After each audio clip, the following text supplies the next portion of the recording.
We're back. It's like some of my favorite water right here. I'm a sucker for some Proud Source water. Yeah, true. That for Proud Source water, but also just like a good water. You know? No, I feel it. Like- I have come to, for me, it's less about the water and the way in which the water is contained. I think that makes all the difference because, you know, your boy, I don't have really good taste buds as when it comes to like distinctively different things, let alone different types of water. But like water out of a cold ass can like this, or Tastes out of fire. maybe it's just cold water, maybe it's just temperature, but like cold water is Did you crack far that open yet? superior. Of course I did. Oh, and it Yeah. just tasted great, right? It did. Because it's like, I'm telling you, it's just the coldness, I think, is what it is. It's like nice and refreshing. It's like the Coors Light of waters right there. Feels you know? like, yeah, I'm down with the that. mountains. Yeah. It feels like the nectar of the gods when it's cold, bro. I like that water, and then there's also I've had it before. It's the Hawaii like volcanic like water. And Sneaking by. But I don't know, like I've become like a little water snob, low key. Like, Oh, no. Don't tell me that. dude, I will don't want to tell hear you, that. like this water, like not that I With the alkaline 8.5 pH balance? I'm always looking for some good alkaline water or something with a nice pH, you know. But not that I am so much of the snob where I'm gonna like Not drink a water, right? Like if I'm at the homie's house and he's like, "Hey, you want a water?" and it's just Yeah. like a normal like Drink it generic water It's just- brand. yeah, Like, whatever. yeah, I'm gonna fucking drink it. But if I'm going out and purchasing some water, It's going to be the good stuff. I'll spend a couple bucks on a good freaking water, like Yeah. the Hawaii volcanic water. I think Those taste those good. are nice. I like those a lot, too. I think they taste really good. These taste really good. The Path waters and the black bottle taste really good. Yep. But like once you start getting to like Dasani and like Arrowhead, that shit's pretty trash, bro. Dasani I do not fuck with. Arrowhead's like fine. Dasani I don't fuck with just because there's like low-key a ton of sodium in it. Oh, really? Yeah, which like I assume is making you thirstier Probably. because it's salt. So like you're just drinking Dasani, so you end up wanting to buy more Dasani water. It's just like It's a I scam, don't bro. know. Once you taste a good water, I feel like you can tell the difference between a not good water and a good water. Even though sometimes like water is water. Water is water. Water is water, Water you know? is water at the end of the day. Yeah. But I get what you mean. Water is wet. Water is wet. Or is it? Or don't. I don't have the mental Let's get capacity into for this that. right now. All right, guys, we're not going to talk about movies or anything today. We're We're just going to debating talk water. about whether water is wet. All right, let's go. No, Your- just kidding. Daniel Valdez will be debating for the side that water is not wet and is in fact dry. Point number one.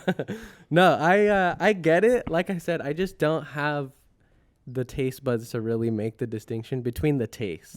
So like I do enjoy it more when it comes in these nicer bottles like this. Like I said, like I will say with this one, the Proud Source one, and then with the Path water, I can tell a difference, but that's because it's in like the can Yeah, or like 100%. whatever this is, the aluminum shit or whatever. But like, yeah, out of a plastic bottle, pretty much all water is going to taste the same to me. I will say, I think the best way to drink water is just Out of a beer bottle. yes, exactly. It's just in a can. I'm sorry, in a regular old glass, like cold with some ice. I'm a sucker for a good mason jar. Yeah, for sure. That's fine too. But that's what I mean. Just like glass, something you'd find in your kitchen. Like, Yeah. because I like to chug water because it's like, cheers, brother. I also like to chug beer. No. Sorry. Right in the middle of the drink. That was great. I love that. That was awesome. But no, I like to chug water, right? Because why wouldn't you? And like, I don't know, it's easier to do out of a glass, obviously. Chugging out of a plastic bottle is kind of hard sometimes. Yeah, because then it crinkles up. Yep, you and like know? if you're doing the suction on it, it's gonna. What about those people that like I've seen that that. like squish it from the bottom and like drink all of it in one go? I'm not capable of. I find it very impressive. I think it's cool, but I cannot do that because, like, okay, I'm gonna preemptively pause here because the things I'm about to say might sound a little dirty, but like, I just can't open my throat like that. See, the preemptive pause was necessary. Yeah. But I'm no, gonna pause in advance. like for real, that's what stops me from just like being good at chugging in general. Is like I have to take a break. Yeah, To that's like true. get it down. That's you know, true. like I That's can't true. just open up the hatch and drop it in. Ah, It ain't damn. gonna work. Open up that. That one's not that bad, but I will still give. Yeah, you gotta pause it. I'll still give a pause. Yeah, but that I figured that one wasn't as bad. But yeah, that was our water talk for the day. And what is going on, everybody? What's up to all our first-time listeners and Hi. the people that have been listening for a long time, and all the people that will probably listen for the last time today? You know, because there is a time where some people just just maybe never pick up the podcast. Oh, I again. went way darker with that. I was like, they're gonna die? Like, holy shit! They're just like, yeah. Maybe they listen to this podcast Yeah. and then they find like another podcast that they really get into, and kind of just get lost in the Maybe mix, which is okay. They try an episode, it's not for them. Exactly. That's okay. But what's up, everybody? This is 2i4TV, where two guys get 2i and talk about a little bit too much TV. Maybe. I am one of your hosts, Ryan. I'm your other host, Daniel. And yeah, guys, we are out here. Episode number 97. Crazy. Creeping up on it. We should maybe start planning for what we're going to do for 100. Probably. We've We've been like saying since like episode 80, like, we got to plan. Bro. We got to plan, We're man. going to go big, man. Yeah. We haven't really, I haven't come up with any ideas yet. I mean, I don't know. I think it would be fun to either do a sort of like recap episode. Where 100 episodes. Yeah, like maybe we can do something where like, I mean, I'm not saying we go back and listen to like every episode or anything like that. That's so many hours. I don't think we could actually even do it without like sleeping or eating. Yeah. Like before we get to episode 100. I wouldn't even like to listen to myself if I'm being quite honest. I wouldn't either, no. But at least go back and check stuff out. Maybe we can pick like our favorite episodes. Try to remember what some stuff was. Yeah. Maybe if we have enough time, we can. I think it would be fun to just do a bigger podcast. Okay. We have 4 more open, and we've had a couple of like regulars that we bring to the show from time to time. So it'd be fun to just do like a round table. I would like Just that. get like 4 or That'd be 5 cool. people in, That'd be great. Maybe I'll bring another camera. You clear out mine. I have the iCloud now, so it should be fine. There we go. Get a couple angles going, Yep. Switch Angle it up. schmangles. Angle schmangles, bro. But we'll see. We'll figure it out. I think it would be fun to just be able to do like a shoot the shit episode though, and not have to worry about like movies and stuff. Those are some of my favorite episodes. Me that we too, do. because it's just fun to talk, especially since we don't get to see each other as often as like we used to when we started doing this and everything. So like I think it would be fun just to hang out. Yeah. Not worry so honestly, I was like going back on like, I was just not really, I wasn't listening to old episodes, but I was just kind of like scrolling through to see like what we had done. Yeah. And like, we for sure used to do just like 2 or like a little over 2 hours. And that makes sense because like we would hang out at work. Yeah. And then we would talk at work. So it's like we come and it's like, damn, we've talked about this shit. Yeah. But granted, we don't get to see each other that much anymore because like, once a week or maybe a couple times a week or whatever. So we don't have that much, we don't have that much time to talk outside of the podcast. Yeah. So it just only makes sense that naturally the episodes have gotten longer, which is okay. I'm down with it too. Because honestly, as much as I do enjoy talking about the movies and everything like that, that's very much part 2. Yeah. To 100%. like each episode for me now. Like I just like coming in and just hanging out. But we've got a thing, and we got to stick with our thing. We know we're loyal to our thing. We're not gonna leave it behind. Yeah. But yeah, man, how have you been, man? How's your week been? It's It's about like halfway through the week as we're recording this. Yes. My week has been fucking sick because the school district that I work for in San Jose is on spring break right now. Oh, sick. So I'm chilling, bro. So you're on spring break right I'm now. on spring break. There you Yeah. go. It feels Spring weird. break. I've told people I'm on spring break, but it feels weird saying it because like I'm not in school. Yeah. Like, but hey. But technically. You're on spring break. Yes, technically I'm on spring break. Yeah. No, I am not a liar. Yeah, I haven't been doing a ton. I'm not gonna lie to you. Your boy gets real lazy when there's not work or event up in front of me. I am very much a hermit. So just been kicking it, playing a ton of Dragon's Dogma 2. There you go. That's like probably my new favorite game, at least right now. Recency bias. We'll see how it goes when the next Spider-Man or God of War comes out. I'm like, this is my new favorite game every time something comes out. But yeah, I mean, other than that, kind of just been chilling. I'm trying to think, like, did anything happen since the last time I saw you? And I think the answer is no. Nothing too exciting anyways. Yeah, it's also just been like, the weather's been so weird here because it'll be like really nice and hot during the week. And then the weekend comes and it's like cold and like rainy and shit. So like, yeah, same. I'll just like stay inside or whatever, No, play some games. I was kind of surprised today when I took Duke out because like it was hot. Like, dude, it was. I was actually like sweating, bro. Like I was out there, not for like a super long time, but we were out there for like a cool 10, 15 minutes or whatever, just letting the homie run around. And like after a second, I was like, this is a little uncomfortable. Sweating yeah, a I was little like, bit. this doesn't feel good. I'm going to go back inside to my cool and AC'd global warming, man. house. Yeah. Don't real. tell me global warming is not real. It's real. It is real. Have you ever seen You know Cars, right? Yeah. Okay, so there's like these shorts that they ended up doing after a while with Mater in them, and they're just like a bunch of like random ones or whatever, right? Do you remember these? There was one that was like Mater in the Ghost Light or something like that. Mater in the Ghost Light. Something, I don't know, but like Mater's talking to like this dude who's telling him the story, and he's like, I don't believe that. That's not real. And like comes back super hard and goes, it is real. And like that's been like a long standing like thing that my dad will do every once in a while, because like he put it on for us when we were little, obviously. So he hasn't done it in a long time, but I remember when I was a kid, like probably up till like high school and everything like that, like anytime he had the opportunity when somebody would say, I don't know if that's real or not, it is real. It is real. Yeah. That's funny. It's ridiculous, dude. I do that, but with justice. Mainly because there is like there's a YouTube page that I subscribe to that they do a lot of like reaction videos, like watching movies, watching shows, or whatever. Yeah. And it's the Real Rejects. Actually, go check them out. If you guys fuck with cool. some freaking some reaction videos, they definitely do a really good job. So check them out. I've come around to them. Check them out in the last couple years. But there's this dude on there, John, and he does that every time they're watching something, and it just someone happens to go justice, and go justice, and like the camera like closes up on him. Gotta get your boy Batman. Yeah, exactly. Yeah. And I'm like, I fuck with that. But yeah, it's been nice. It's been chill. Haven't been doing much. Like I said, just kind of taking some time for myself. I've been writing some things. There you go. Here and there. Good to hear. Yes. Not music. Oh. Yeah. Writing a book? Yes. Actually, kind of. Not a book. I don't know what it's going to be yet. I've toyed around with, I think I've told you like a little bit that I have started this idea, but like I have what I think is a pretty decent idea for like what in my mind right now is a 5-movie story. Okay. Oh, yes. Yeah. So I've just been playing around with that a little bit here and there. Yeah. La La Land, which we will talk about today, actually got me inspired today too. And I wrote like up a little idea I have for like a short film that I want to try to make too, because like it's easy and we could do that. But nice, where she's like writing the script out on exactly, which is stupid. I don't know, that's gonna cramp your hand in like 30 minutes. I don't know why you would do that. Fuck it, dude. Maybe she didn't have a freaking I couldn't afford a laptop, whatever. We'll get it. We'll get into that. We'll get into it. Yeah, but yeah, other than that stuff, it's been pretty chill. Nothing too crazy.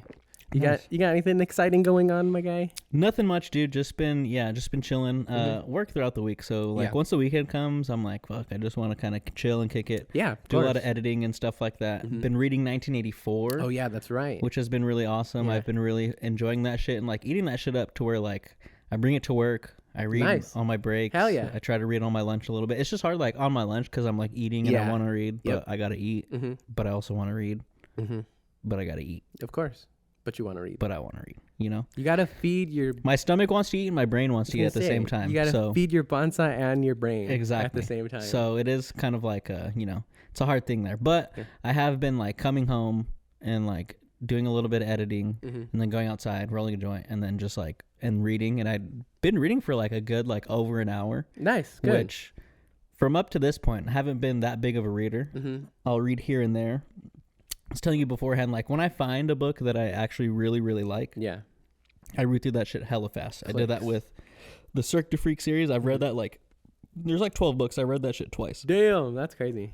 And both times just like going through hella fast because I just really enjoy it. Read Ready Player One. Oh yeah, that's right. Yeah. That was really good. Really like that because I mean that shit is just like a big old pop culture book, you know. Basically, that's what the story's based around. Exactly. Listened to some audiobooks and stuff like that. Audiobooks are definitely easier for me to consume. Because like in a commute, it's definitely easier to. Yes. You know, you can't read while you're driving. No. Unfortunately. You shouldn't anyway. Yeah. Unless you got like a Tesla. Yeah. Exactly. And so I haven't really read anything in a while. So I believe I told the story last time or a couple episodes ago when I went to Barnes & Noble, got 1984, got Dune. Yeah. And so, I've just been kind of heavy on 1984, and I've been really fucking enjoying it. Nice. It's been nice seeing my reading speed pick up because initially when I like started reading the book, was reading that shit hella slow. Yep, I feel it. Was just like feeling so stupid. Takes a minute. It's like riding a bike. Exactly. Yeah. That's funny that you say it because that's exactly what I was thinking. Yeah. But like now I'm definitely able to like read it a lot faster, like get through my sentences a lot faster, and it's actually helped me when I watch Shogun and I have to read the subtitles. Yeah, because you're just quicker with yeah, it. Yeah, I'm just quicker. I'm like, oh yeah, I know what's going on. You know. Yep. For sure. So yeah, that's been good. We'll do some quick weeklies because I want to spend some time on the movies for sure. Because I really liked both of them. We'll just catch up on Shogun real fast, and then we can talk more about Invincible because that's actually over. Yeah. And then we can jump to the movie. Yes. Yeah. Okay, I'll be right back. Let's do it. I think So- I'm ready for another segment. Oh, dude, I'm down, bro. I'm down. I was just getting so into like the music talk Dude, that sometimes when I get too like buzzed, I lose my train of thought and I feel like I don't complete what I want to say. You know. There was also times too where I was like, okay, this conversation's done, but then something would pop into my head. Yeah. Fuck, I don't want to talk about this. Yeah, I know. I feel you, dude. I feel you. But all right, everybody. So Shogun, last episode, quick little recap. Toranaga went to go see his brother to try to form an alliance. Initially, the brother was like, okay, yeah, I'm down. Granted, we haven't talked in a while, but you know what? You come to me, I'm down. Your home is my home. My soldiers are ready to die or to spill blood with your soldiers. Let's get to it. Before we go back to my pad, let's actually just stay here at these hot springs because that'd be pretty fire, right? And Toranaga is just like, yeah, let's do it.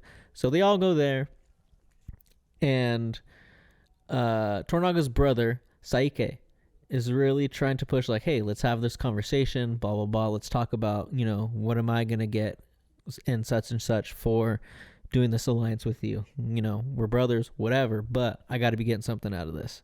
Toranaga is very like, hey, whatever, let's chill. Like, we can wait to do that. So they're all around telling stories, and a bombshell gets dropped when Saike is pressuring Toranaga on like, hey, what are you going to offer me? Toranaga starts talking. He's like, but actually, someone else already offered me something. The Council of Regents basically offered him a seat and sent letters basically calling for Toranaga to come to Osaka to reform seppuku and get killed, whatever. So Toranaga's son, being super pissed and being loyal to his dad, that's still recording, right? Yeah. Okay, cool.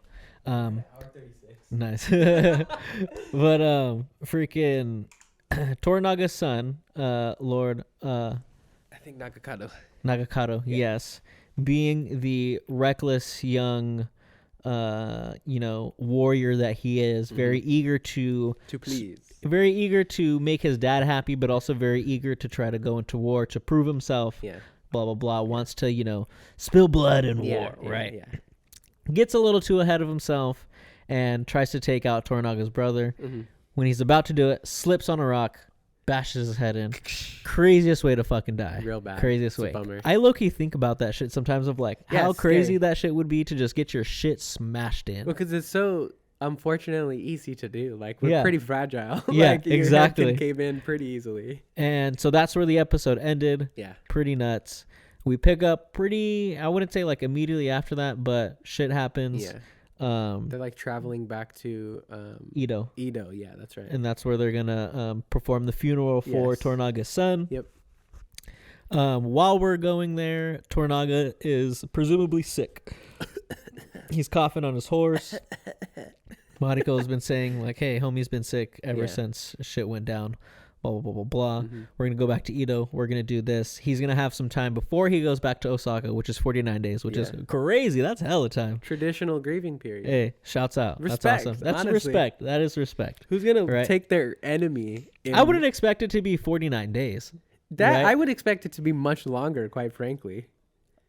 Grieving the loss of a family member in terms of like what it actually takes. I think 49 days is a lot of time on like a political scale to give somebody to like recover from shit. I'm also thinking about it from like the Council of Regents are trying to kill this motherfucker. Yeah. So like, why would they give him 49 days? You know what I'm saying? But they have to. That's a tradition, right? Yeah. So they have presumably 49 more days to try to plan some shit out, and that's what the rest of Toranaga's council is trying to do, right? Because Toranaga is very just like, hey, all right, I will go back to Osaka, I will surrender because I can't do this. In the last episode, they pretty much got trapped. If they would have tried to fight back, they would have been freaking killed probably, right? So he is like, I'm done, we're gonna go, I'm gonna die peacefully, or I'm gonna take this death or whatever to not destroy this village, blah blah blah blah blah. But his whole council, Yabushige, Hiromatsu, all tripping out. Buntaro. They're all tripping out. They're all trying to go to war. They're all like, dude, this doesn't make sense. Why is he? Yeah, even Anjin's tripping on him. He's even like starting to get in his face a little bit. Everyone is in this episode is like, dude, why is this fool laying down like a dead dog? Like, this is not like him. Yeah. And even me as a viewer, I'm like this as well. Yeah, which like, I think proves to like shows like the high level of like writing that's going on in this show is to like convey the feeling of like you as a viewer not knowing what's going on, like as the characters also don't know what's going on. I was like on edge the entire episode because I'm like, it was an intense one, because I'm like, dude, everyone is trying to explain to you like, why are we gonna go do this? Like, let's go to war, Crimson Sky, let's do all this shit. Like, come on, this is not like how we fight. Like, we're really gonna throw everything away for all we fought for, which is what Hiromatsu says at some point. Yeah. Right? And every single time, Toranaga's just like, nope. And I'm sitting there like, dude, what the fuck, bro? There has to be some plan. Yeah. But as the episode's going on, I'm really losing faith that there's going to be a fucking plan, dude. Yeah. Everybody's kind of giving up, honestly. Dude, yeah, I was like, because last episode and like the episode before, I was very much on the side of like, this fool has a plan. Yeah. He's Toranaga. He's known for his trickery. Yep. This fool's got a plan. No way he's just going to accept defeat and just go away without a fight. Yeah. But this episode, he's just like, he's sick. It's like, I don't know. I guess I'll just go die. He's just like, well, you know what else it is too, is I think he gives convincing arguments is the other thing as well, right? He's like, his son just died, so he's very obviously adverse to the idea of... He's more adverse than he already is to the idea of death. And a lot of what he's saying is like, why am I going to put this fight so all of you and a bunch of their people can die just for what? The pride of my clan? He's like, he's like, what's more important? Like the survival of our nation as a whole or like our pride as a clan? Yeah. So like, it's not like it doesn't make sense. You're kind of like, fuck, I don't like this, but I get where you're coming from. Thank you. So like, I think that's the other thing they do well too, is like, he's not wrong necessarily. He is going to start a war and probably have to kill a bunch of people. Yeah. And that's like kind of what he's like saying, but that motherfucker is a tricky little bastard. He does have a fucking plan. So there's this very tense, very fantastic scene. The seppuku, where everyone, his whole council is there. And Toranaga's there, and he's just like, all right, like, if you guys are all with me, this little paper is going to go around. You're all going to sign your name on it, and that's all the people that are going to come and die along with me, blah, blah, blah, blah, blah. And Yabushige signs it, his nephew signs it, and someone else is going to sign it, but then they stop. And everyone starts getting into the like, trying to take their last stand against him and trying to convince him that what he's doing is wrong. Yeah. You know, everyone is on the side of like, we want to fight. Like, yeah, if we die, we fucking die. But at least we go down fighting. Yeah. Right? This is what we fought for. This is what we're known for. Let's go down fighting. And again, Toranaga's just not having it. But Hiromatsu finally speaks up and really goes head to head with them and is just like, you know, I'm going to talk to you. You're my only friend. Blah, blah, blah. Like, are we really going to do this? Like, you're going to throw everything away, everything we've ever fought for, you know, shit like that. And he basically calls out Toranaga and is like, you know what? If you're about your shit, seppuku right now. Yeah. Right now. Yeah. Get your shit ended right now. Well, because what he says is like, he's like, this is a betrayal of my duty to you. So if I do this, I have to, I am not honoring myself or you. So like, that's it. I'm out. He's like, I can't do this because I am so loyal to you. And I feel like that's a big theme in this episode, right? It's like, when is loyalty go too far? Yes. Which is a good conversation to have. I think it turns around in this one a little bit, right? But still, it's definitely heavy in the episode. But yeah, he is a ballsy motherfucker. And I think I would like to believe that he maybe doesn't know that he meant for this to happen, that this was not necessarily part of Toranaga's plan, but something that Toranaga was willing to do to continue his fight. But I like to believe that he had faith. Yes. Especially going off the last line that he gives to his son, because obviously he goes through with it, right? Does cut his fucking belly open, asks his fucking kid to be his second, which is crazy. Yeah, but you know, it is fucked up, but I guess it makes sense. So out of everybody in the room, who else is it going to be? Yeah, exactly. But before he does it, cheers. The last line he gives to his kid, Buntaro, is he's like, I'll follow you into death, right? Is what Buntaro says. He's like, I'm gonna fucking commit seppuku too. And he's like, no. He's like, you need to learn what it is to be denied and still fight. He's like, don't lose faith in our Lord, even when it appears that he has lost faith in himself. Yes. Which is why I think he wasn't let in on the plan, but he's like, he knows this is crazy, but I fucking got you, my guy. I know it needs to be done. Exactly. Yeah, I thought that scene was so good. Like, it was so tense. I was fucked up, bro. I was not expecting him to go through with it, honestly. I was not either. So many times. I was really sad when I saw the fucking blood start. I thought Toranaga was going to give in and be like, all right. I thought that was going to be the end of the episode. Yeah. Was that he would be like, all right, let's fight. And then it would end. Fucking nope. Not at all, bro. Hits it with the, hi. Yeah. Whoa! Yeah, I thought we were going to get the cool triumphant ending, right? Fuck no. Not at all. Similar to, like, last episode, right? Sure. At the end where you thought, like, oh, someone's going to come behind, kill this fool, but he ends up slipping and falling, And I felt the same way. I was like, okay, like, this fool's going to put a stop to it, right? This is his fucking best friend. He's no way he's going to let his best friend kill himself when he's making a great point. He's like, what are we gonna go fucking do this for, but yeah, when he committed, I was like, damn, they went through with it. It's fucking crazy. He's and one it's of the best characters on the show too. One of the best you just characters. Don't want to see him go either. Such an impactful fucking scene, because especially like right after when that happens and you see the acting that Hiroki,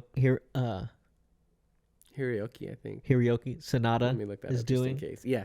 Crazy. Like Like, when he's holding back the tears. Fucking good, Hardcore. bro. So fucking Super hardcore, good. yeah. It was great. Yeah. And right after that, he is kind of like alone in his quarters, and Mariko-sama like comes to him or whatever. Yeah. And he asks her, like, do you think what was wrong? Like, what happened? Yeah. Blah, blah, blah. And she's like, she basically says yes without saying yes. Yeah, exactly. Right? Yeah. And she asked him, They like, have a little poetry war. Yeah. He asked her, like, oh, did the Anjin go to see Yabushige, which he does in this episode. He goes to Yabushige and is like, yo, like, I'll sail for you. Yeah. Like, let's not go through with what the fuck Toranaga's going through. Like, let's fight. And Yabushige, like, he is down, but then he remembers that he's like under watchful eyes. Yeah, so he's just like, nah, like, I'll let it slide this time because you don't know our customs. But nah, we're not gonna, betray our Lord like that. Yeah, for sure. And so Toranaga asked Mariko-sama, like, hey, did freaking Nanjin go see Yabushige? And she's like, yeah. And he's like, haha, I knew that. Yeah. I knew he would do that. It's so funny because he's basically like, they're both fucking idiots. Yeah. He's like, they're both super fucking predictable. He calls them like short-winged birds or something like that. He's like, they can only fly when someone directs them. I was like, damn, broski, you're fucking savage. Exactly. Yeah. And that's when he kind of like lets her in on like, like, I had to make my defeat seem very believable. Yeah, Osaka has to believe that he's truly defeated. Yeah, like, it sucks that my best friend, my only friend for the longest time, died, but he knew what he was dying for. Yeah. And I knew what I was doing, like, right? And he asked her, like, oh, are you ready? Yeah. Are you ready for your part in all of this? I'm ready. Dude, goosebumps, bro. I so like, fucking good. I was like, holy shit. That would have been cool if, like, the episode ended That's right what there. I wanted to. If it ended on the fine that they had the little thing after, but I thought that was the ending. I wanted the cut to black right there. Yeah, exactly. I did. I wanted it bad. And then after that, we cut to the Anjin and Yabushige. They're basically like, fuck this, which Toranaga predicted, right? Yes. Yeah. He's like, after what Hiromatsu did, which is what he was supposed to do, like, it for sure is going to get Yabushige to, want to defy me and sail off and do all this shit. Yeah. So, cool. That's going to happen. You're going to go with them. Yeah. Right? So we get to Yabushige and the Anjin, and we have like a nice moment with them as well, where he's just like, hey man, like what you said to me the other day meant a lot, and that was cool. And of course, without Mariko-sama there, John Blackthorne is like, I don't know what you mean. Yeah. I wish I could understand what you're saying, but I don't know what you're saying. Yeah. And he's just like, hey, we're friends now, we're allies, blah, blah, blah. Yes, yeah. And then Mariko-sama comes. Yeah. And they're like, what the fuck? She's like, Toranaga-sama said I have to come with you guys, so like, sorry, traitorous little bastards. And they're like, oh shit. But she knows. Yeah, she knows, and then I feel like they kind of know too. Cause I don't think like, they do. I kind of felt like they did. Okay. I kind of felt like they did. I think I would like it more. If that's the case, it's fine. But I personally would like it more if this motherfucker is so tricky that he even has to trick his own like council and people, which he is doing to a certain extent, in order to win. Well, she also sent him with like this little freaking the letter, little letter. Yeah. So I would imagine, I think they're gonna be let in. Okay, because I think this is like the start of his plan. Well, yeah, there's only 2 episodes left. Yeah, so it kind of has to be. Yeah, we only got 9 and 10 left. Yeah, great episode. Before we wrap this one up, the 2 like spotlight parts in the episode that I really liked was, one is the stuff that they do with Blackthorn, and Anjin going back to like see his old crewmates and being like, "Damn, this is not me anymore. Like I have changed. Like I'm not down for that shit." I thought that I'm from the Japans now. Yeah, basically, yeah. I liked all of that. I thought that was good, especially when, like he's saying, when he had that conversation with Yabushige, and he's kind of telling him like, I know I don't belong here, but I also know that I can't go back and feel at home, like in my own like country or whatever he says anymore, or whatever he says. So I like that. I thought that was really good because, again, I was starting to get a little bit bored with Mariko and Anjin in the last couple of episodes. So I'm glad they got some new shit.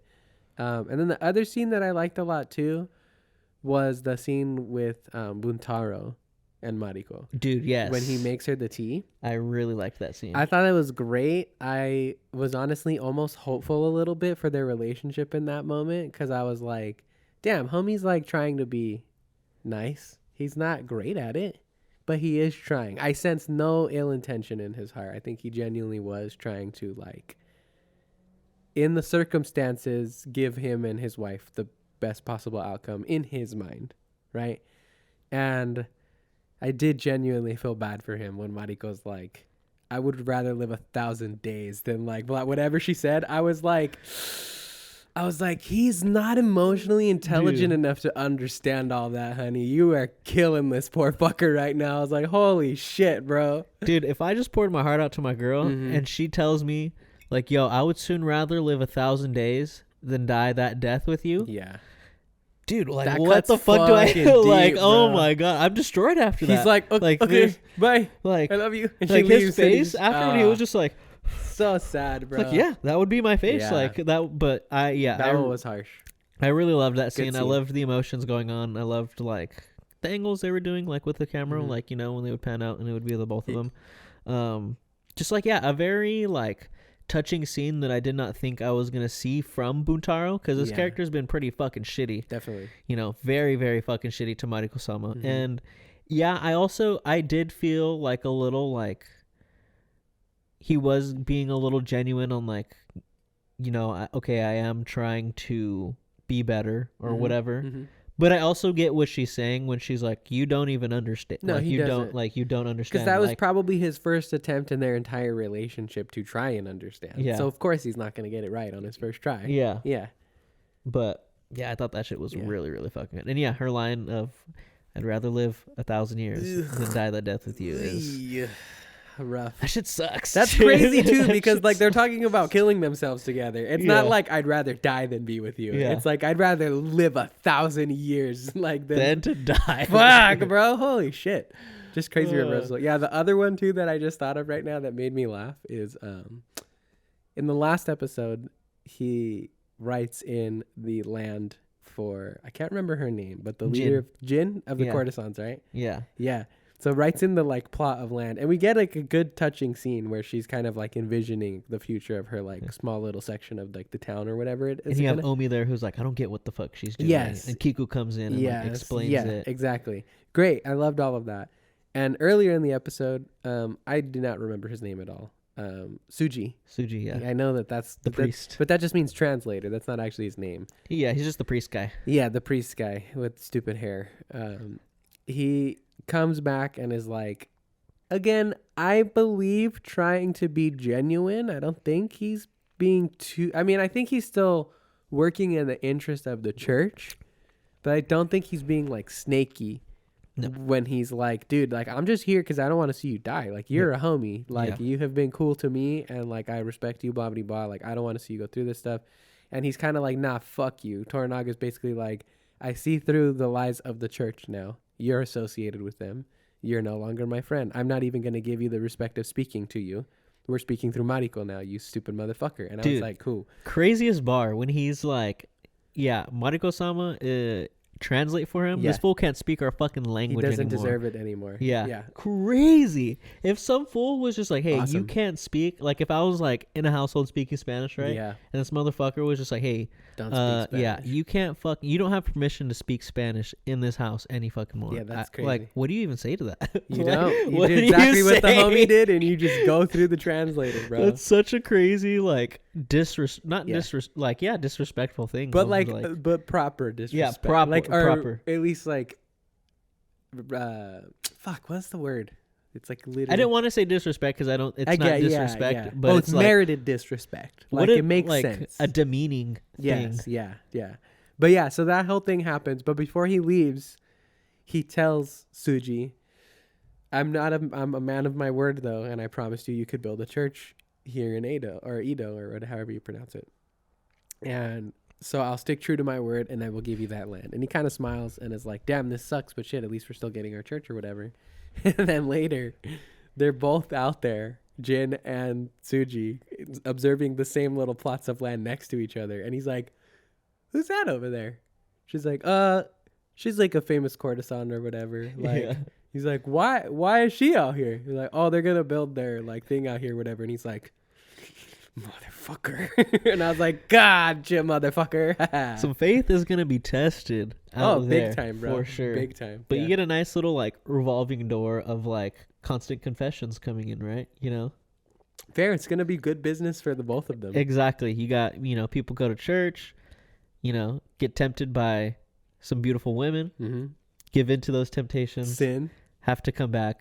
Confess those sins. Yeah. Exactly. Like, you're right. It is a revolving door. It's a win-win for the both of them at the end of the day, But yeah, I thought that scene was funny, like, because it's so, again, I think speaks to like such the great writing of, like, speaks to the great writing of this show when they can sneak in something that's just like really funny, like right after something that is pretty fucking heavy, right? Sure. When you have that scene of Jin like envisioning like her tea house and stuff like that, and it's just like a muddy, puddly field. Yeah, she's out there in her bare feet and shit. Just like, out there, like, just super excited because this is everything she's ever worked for. Like, she's finally going to get her own tea house and stuff like that. The cake now, man. And you have Omi there who is tripping on the Toranaga stuff because like he's got to go and he's got to fucking kill himself.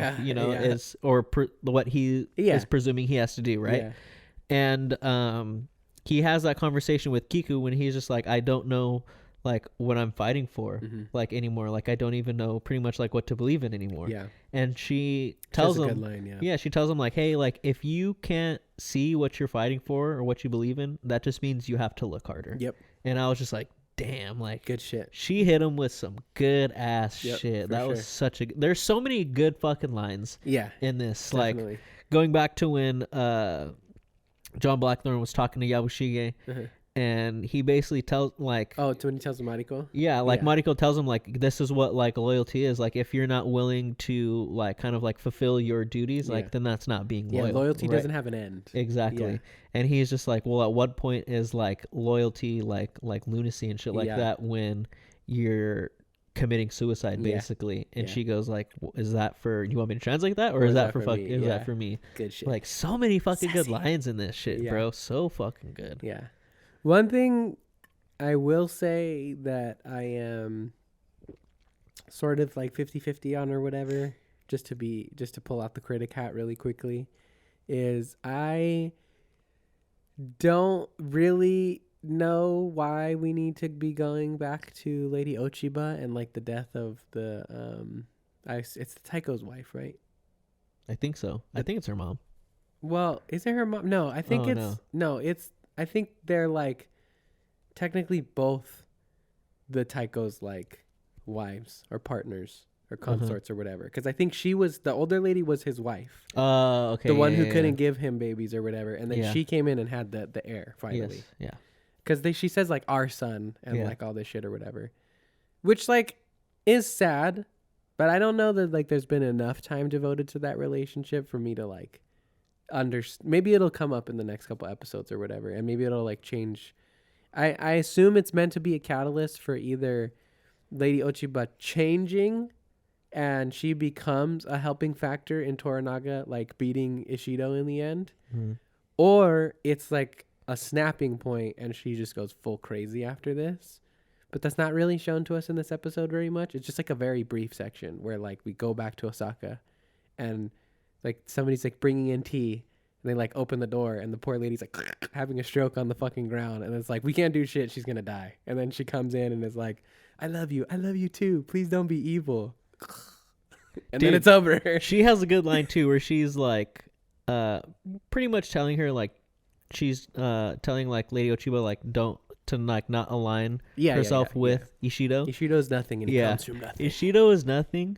Or Ishido comes from nothing, and he is nothing. Savage. That's so crazy, hardcore, bro. Yeah. People are just straight up disrespectful. I love bro. it. I love it. It's because it's not untrue. It's not. That's the thing. Disrespect when you're lying is wrong. Disrespect when it's true could not be juicier, bro. Dude, to be like, this fool comes from nothing, like shitting on where he comes from, and just to be like, yeah, and he is nothing. That's why he's nothing. So crazy. Savage, yeah. So fucking crazy. That is a good line, yeah. So crazy. But yeah, for the most part, though, that whole sequence was kind of just like, I was like, what are we doing back over here? Yeah, I would agree. It was random for me too, just because I would agree. Like, I don't think we've seen too much of that relationship. It has been mainly like Anjin and all of these people. It took me a minute to remember who she was. Yeah. When she was dying, I was like, "Who is this? I feel bad, but who's dying? I don't know who this is right now." And granted, I also just have a bad memory too. That's so, like, fair. Yeah. I could have just forgotten, and maybe they have done a lot. Well, it's this also past just season. weekly. I mean, and I think she was not. I think the last time she was in it was at the very least, obviously last week, but I think it was like 2 episodes ago. Yeah, that the old lady was like really prominently in it. So yeah, I didn't feel too crazy on that as well, but. The rest of the episode was hella good. Did not deter from my enjoyment of the episode. What would you rate this episode? Probably like a 9.5 out of 10. I would say because of that last little bit. I would say I'm gonna give it like a 9.7. Yeah, a 9.7. As high as you can get, basically, without a 10. Again, I enjoyed, as a viewer, really feeling the tension of not knowing Tornaga's decision. You went British that time. Knowing. I went Australian, mate. Not knowing, mate. One. No. Yeah. But me, like I said last week and the weeks before, being in the camp of Tornaga, he's the master of trickery, bro. He's obviously got a plan, and the way they set you up throughout the episode to really be on the side of all the other characters besides Tornaga, to be like, come on, bro. Like, I was literally like yelling at my screen, like, bro, like, you have to have a plan. Like, what the fuck is going on, dude? Yeah. And so I just thought that was great. Anytime, like a show or a movie can make you feel the feelings of the characters, make you feel tense like the characters, I think that shit's fucking great. Yeah, definitely. So great. I agree. Fantastic episode. Fantastico. But yeah, Shogun, penultimate episode comes out next week. And then the final episode. The week later, episode 10.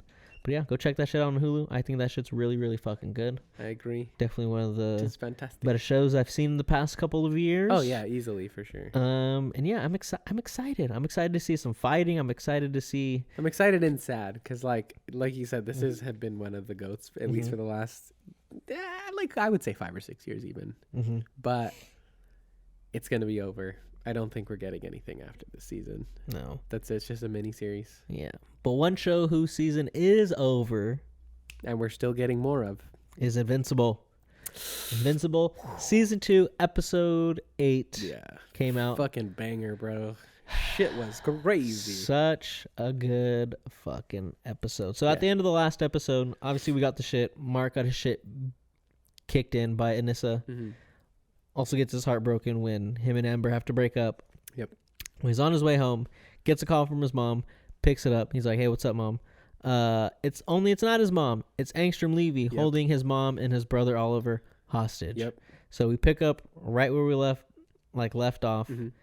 He rushes back to the house, and Angstrom Levy is there. First time we've seen this motherfucker in the longest fucking time. Yeah. Right? He got some end credit scenes here and there, but he hasn't really been in the show since like episode 1. Yeah, since episode 1. Yeah. And I thought it was so crazy how they were able to make his character feel so fleshed out with him only being in a couple episodes. Yeah, it's not bad. It's pretty good. Yeah, he's definitely like, I think the multiversal thing helps because he like, and it's also the multiversal aspect of like how his powers work and like who he is now, I think helps with it a lot, because not only does Mark and everybody else in the Invincible universe, but we also have to take it at face value that like this guy in a certain sense has just lived a ton of lives that are mashed together now because of his like experiment gone wrong. Mm-hmm. So it just makes sense that like you can drop in little nuggets and it's like, oh shit, there's another crazy thing from his past. That makes sense. Oh, here's another crazy thing from his past. That makes sense. Because we get like the montage, right, of like the evil Invincibles and like the other universes and stuff like that, just fucking tearing shit up. Yeah. In his other worlds. Yeah, because Angstrom's basically there because ever since the first episode when shit blew up and he kind of absorbed all the memories from all the other Angstroms that he gathered together, he is plagued with the memories of all the marks from every other universe turning out to be evil and basically ruining his life and killing everybody.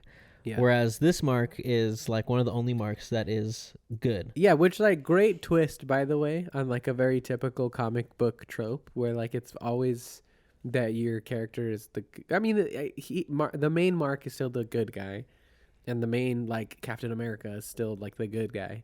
But most of the time, the multiverse is populated with other good versions of that character. Yeah. And there's like the one Captain America who's evil. The one evil, and he's just so evil. Yeah, right? This is a cool twist, right? Of like, no, all of the marks go with Omni-Man at the end of the events of season 1, more or less. And this one mark is the one who decided to make it different. Well, maybe not the one mark.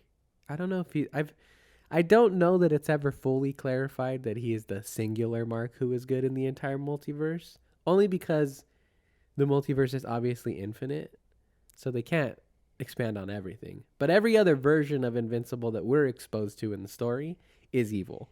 Within the confines of the Invincible story, our Mark is the only good Mark. Yeah. That's it. Yeah. I think what leads me more to believe that he is the only good Mark is Angstrom also drops another line of when he looks at Oliver and is like, like I haven't run into any other versions of Oliver. Like this is the only one. Yeah, yeah. And Oliver is a byproduct of the events of season 1 where Mark doesn't go with his dad. Yeah. Right? So in all the other ones, Mark goes with his dad. Yeah. The mom goes with Omni-Man as well. Yeah. Oliver never happens because Omni-Man never has this kind of like realization that he really cares for everybody and shit like that. He never goes off to Thrax and never has freaking Oliver and shit like that. So to me, that adds more to the statement that our Mark is the only good Mark in like the multiverse and shit like that. Yeah, for sure. But yeah, I thought all the multiversal shit, like the way Angstrom uses his powers, I think was really, really fucking cool. Yeah, it was. I liked it a lot. Thought it was very unique. I don't think I've ever seen something like that, honestly. Well, it's just the portal gun that Rick has. Oh, true. Yeah, Rick and Morty. Yeah, true. There's but what I will say about it is that it's a fun way to thwart like a typical overpowered character because he's not overpowering him with like equal strength, right? He's outwitting him and he's outsmarting him and using his powers to his advantage, where like he knows Mark's gonna fly off the handle at any given time in this scenario because he's putting his family at risk. And so anytime that happens, all he has to do is get a portal up in front of him in time because he knows he's gonna go for him, and then he's gone. He's in another fucking universe. That shit was tight. That was crazy. I like the dinosaur universe. That shit was actually that was fun. I thought it was pretty funny. That was good. So while we're getting into this, I will say overall, I think it was pretty effective to, convey the idea that like Mark is going crazy, being thrust around the multiverse and all these different things. And we might as well just talk about it now. There was a couple of really cool references. 3, if you're a gaming nerd too. They had a Fortnite gun in there. Oh, yes. They had the Fortnite gun. He fucking whacks him in the face with it, right? You get not the exact version. It's actually at a different place in the timeline, if I'm not mistaken, too. But he meets a alternate version that is clearly meant to be Spider-Man. Agent Spider versus Prof Ock, right?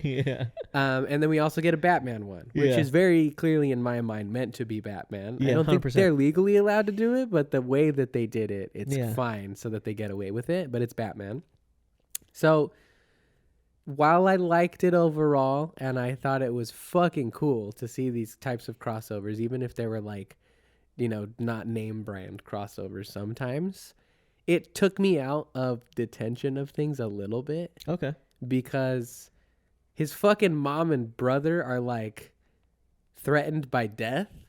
And he's like cracking jokes with talking dinosaurs and Batman and Spider-Man, you know? So like it did throw me off a little bit where like there's some that are great. Like when he's in the zombie universe and he's like stuck around the campfire and he's like kind of spilling his beans to like the other survivors there and shit like that. That one was good. I like that. When he's like just getting battered around and shit, that's cool. That's fine. But it did take me out when he's like, so you dress like a bat and your name is... Don't you think that's like a little on the nose? First of all, that's the Spider-Man line in the comic books. He says that to Spider-Man, right? But then, yeah, secondly, I was like, what are you doing? Like, you're sitting on a fucking rooftop, like, making fun of Batman's name. Like, that's the smartest dude in the DC universe. Get him to open a fucking portal for you back, you know? I know they're not going to do that. But just tone-wise, it kind of threw me off a little bit. Because I think that much like the tension in Shogun that we were talking about, I was... shitting bricks the entire episode, even though I know Oliver grows up to be Kid Omni-Man and eventually, you know, do his whole thing, and I know Debbie is fine. I was fucking freaked out for them the entire episode because the tension in the room is heavy. Like Angstrom has them on the fucking ropes and has Mark at like his fucking beck and call, dude. Like he's got the fucking leash on him and he's just playing with him for like the majority of the episode. So I was in hook, line, and sinker. I was like, "Fuck, dude, how's he gonna get out of this?" Like, I forgot what happens of all of this stuff, because I know he's not dead, right? Spoilers for the Invincible storyline, but I am 90% sure that Angstrom Levy is not actually dead right now. So I think he still has to come back to fuck with Mark later. I believe so. I could be wrong, but. That was about the only thing that I remembered. I did not remember like how everything shaped up and like, you know, eventually like the Guardians that are like from an alternate timeline, like coming to save him and all this shit or whatever. Yeah. So I was like tripping and those parts threw me off a little bit for sure. You know, like he jumps into the Spider-Man universe and he's like, why are you beating up that old guy or whatever? Blah, blah, blah, blah, blah. And he's like, he's the bad guy. Like, but I was like, okay, this is cool. But don't fucking take me out of the moment, bro. You know, so like it fucked with me a little bit. I feel you. Yeah. I can see how that can happen. I was down for it. Mm-hmm. I didn't have a problem with it. I don't think it took me out of it really at all. Mm-hmm. I don't know, because I can kind of I like stuff like that a little bit, you know. I mean, I do too. It just didn't feel like the right time for it. I feel you. That's I feel you. Yeah, it is like. I'm not gonna say I didn't like it because of course I want to see fucking multiverse with Batman and fake Spider-Man. Exactly. It was cool as fuck. Mm-hmm. It just didn't feel like the right time for it. That's all. Yeah, I feel you. I feel you. But yeah, I was down for it. I liked it. I liked him going around through each universe. I liked the dinosaur one. I thought that one was pretty fucking funny. Obviously the Agent Spider one was really cool. The Batman one was pretty funny. I liked the Mad Max one. Yeah. You know, they even have like the car and like the dudes who look like them. He like beats the fuck out of him. It's just like I told you I wasn't in the mood. Yeah, exactly. Crazy shit. I thought all that shit was really, really fucking good, man. They did a really good job, like not having Angstrom like the whole season and then dropping him in here. I thought he did really, really fucking good. Like I thought he was a very compelling villain. Yeah. I thought. You know, his delivery of all these like very like big and freaking loud and like he sells the evil supervillain. He sells it super fucking good. I agree. And I had a good time with it. I thought like I think in the beginning I wasn't necessarily scared for Oliver and Debbie, not because I knew that they lived, but because Angstrom points out multiple times where he's like, I'm not trying to hurt. Yeah, that's a good point. I'm not trying to hurt your mom and your brother. Yeah. I'll only do that if that's like the absolute last way. Yeah, because Mark pushes him. He tries to get under his skin for sure over the course of the episode. So, but I wasn't scared until the moment when so when he chucks the knife at her? He chucks the knife at her, and I think... That shit was smart as fuck, bro. That shit was really smart, but it was like right after Invincible was telling him like, hey man, like you were trying to help me, like why are you all of a sudden trying to like, I get what you did, blah blah blah, but you tried to save my but life. you were trying to save my life. And Angstrom is like tripping out, and he's just like, what, like I would never, like, and he's like almost remembering it, but then the other memories from all the other Angstroms start flooding in, and we get, you know, the different Invincibles, which I think is really good because that's a nice little preview for like the Invincible War and stuff like that. But like getting the scenes like when the Invincible with the cape freaking kills Angstrom's son. Oh yeah, that shit's crazy, so crazy. Hardcore, like you never think that they would go through, and obviously they don't show it, but they show like the blood splatter and everything, and you're just like, holy shit. And the line of like Mark going, oh don't worry, like I'll kill him quick, blah, blah, blah, blah, blah. I was like, damn, that's hardcore. That's some dark shit. That's some freaking dark shit. Definitely. It just makes, I think, it adds to the, like, flawed, like, I'm going to say anti-villain. I'm going to call Angstrom Levy an anti-villain.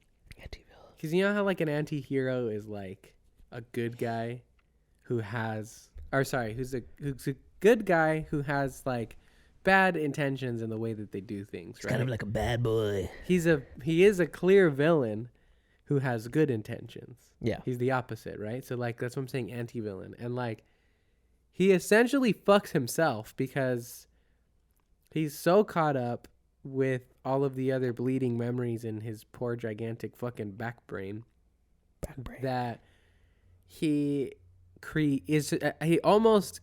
doesn't, right? Because we know that our Mark is good and everything's fine.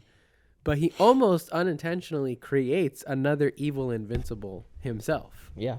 By being that villain, like by fucking with him and trying to take revenge on the one Invincible who is not responsible for all of the pain and grief that he has in his life, right? From all these other multiverses that he's now experiencing and whatnot. But I think that does like a lot too. That's a very interesting villain, I think, where it's a different, again, it's just a different type of multiverse thing that I think is fun. It's just fun to see something new, you know, like that is different than what we've seen. I'm not gonna go so far as to say that like I think this is miles better than any multiverse stuff. I love any and all multiverse things pretty much equally, but it is nice to see.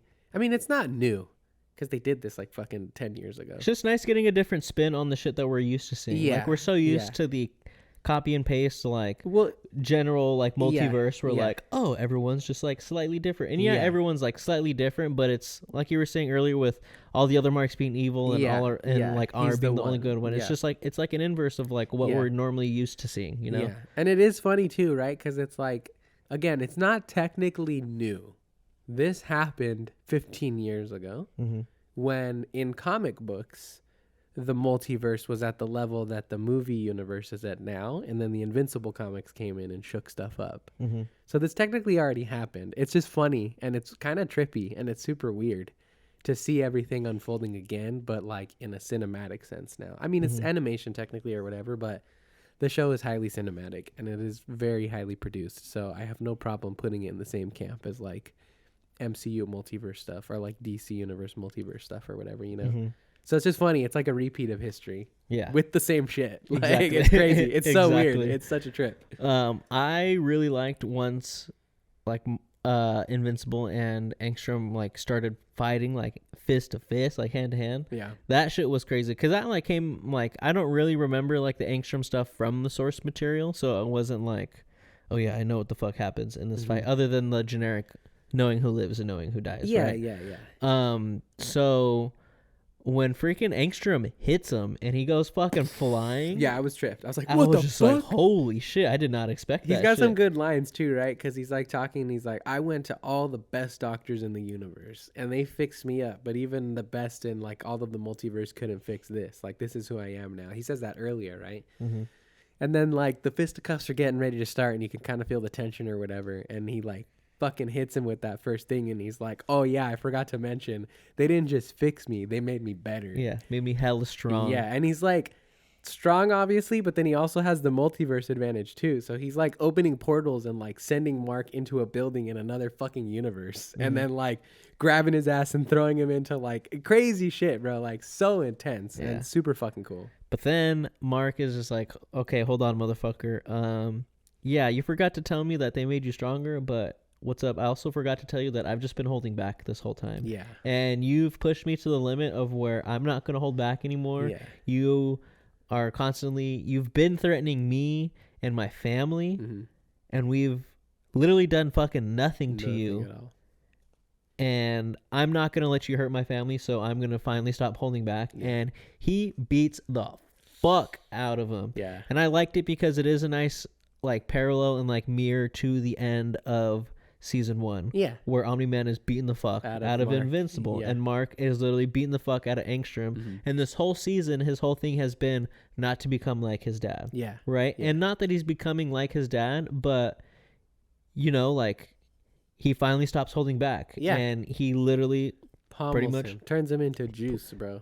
Turns him into juice. And I love the line of when Mark's finally realized what the fuck has happened and he's kind of shook up.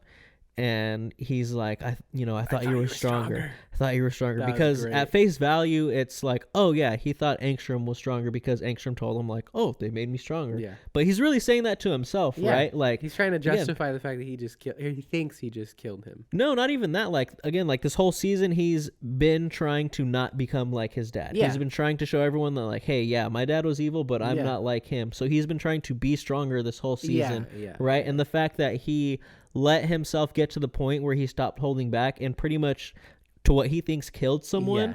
He is like, damn, bro, like I thought you were stronger. Yeah. Like this whole time, like I thought you had the strength to not become like your dad, and you just proved yourself like at that moment proving himself wrong. I took it as that he is, because the whole rest of that sequence of him talking is basically him trying to justify the fact that he just killed somebody, because he's like, he was coming after my family. There was nothing I could do. I had to do it. You made me do it. Because he says, you told me you were stronger. Did he say that? Yeah. He's like, you told me you were stronger. Like, I thought you were stronger. Blah, blah, blah, blah, blah. Okay. I think there's two. I think there's it could be both. Yeah.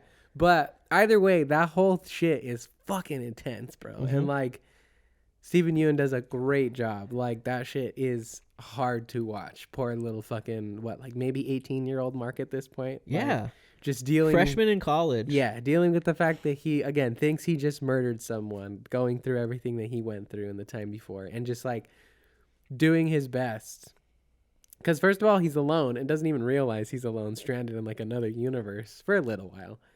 And he's like just trying to like do anything. He's like going back and forth with himself. He's like, you told me, he's like, I thought you're stronger. Like, I didn't mean to do it. He was coming after my family. He's like, but I wanted to kill him. I did, but I didn't have a choice. Blah, blah, blah. And he's like wrestling with it. It's so fucking good, dude. So good. So intense. It's Steven crazy. Yeun keeps like raising the bar for me. Like, he's awesome. I already have like a super high standard for him because of my love of The Walking Dead and how good he is on that show. Yeah. And then I watched the first season of this, and it like went up, and I was like, damn, homie's crazy. And then I watched Beef. Yeah. And it literally went up. I was like, damn, I didn't think this fool could get fucking crazier. Yeah. And then this last episode comes, and it just goes up to here. Yeah. And I'm like, dude, how much better can this fool fucking get? Yeah, like, it's awesome, dude. Like it again. He's just such a great, like, multifaceted actor where he can do funny, he can do serious, he can do great voice acting, right? Like, regular acting does not necessarily translate to voice acting. You know, you got to be a good.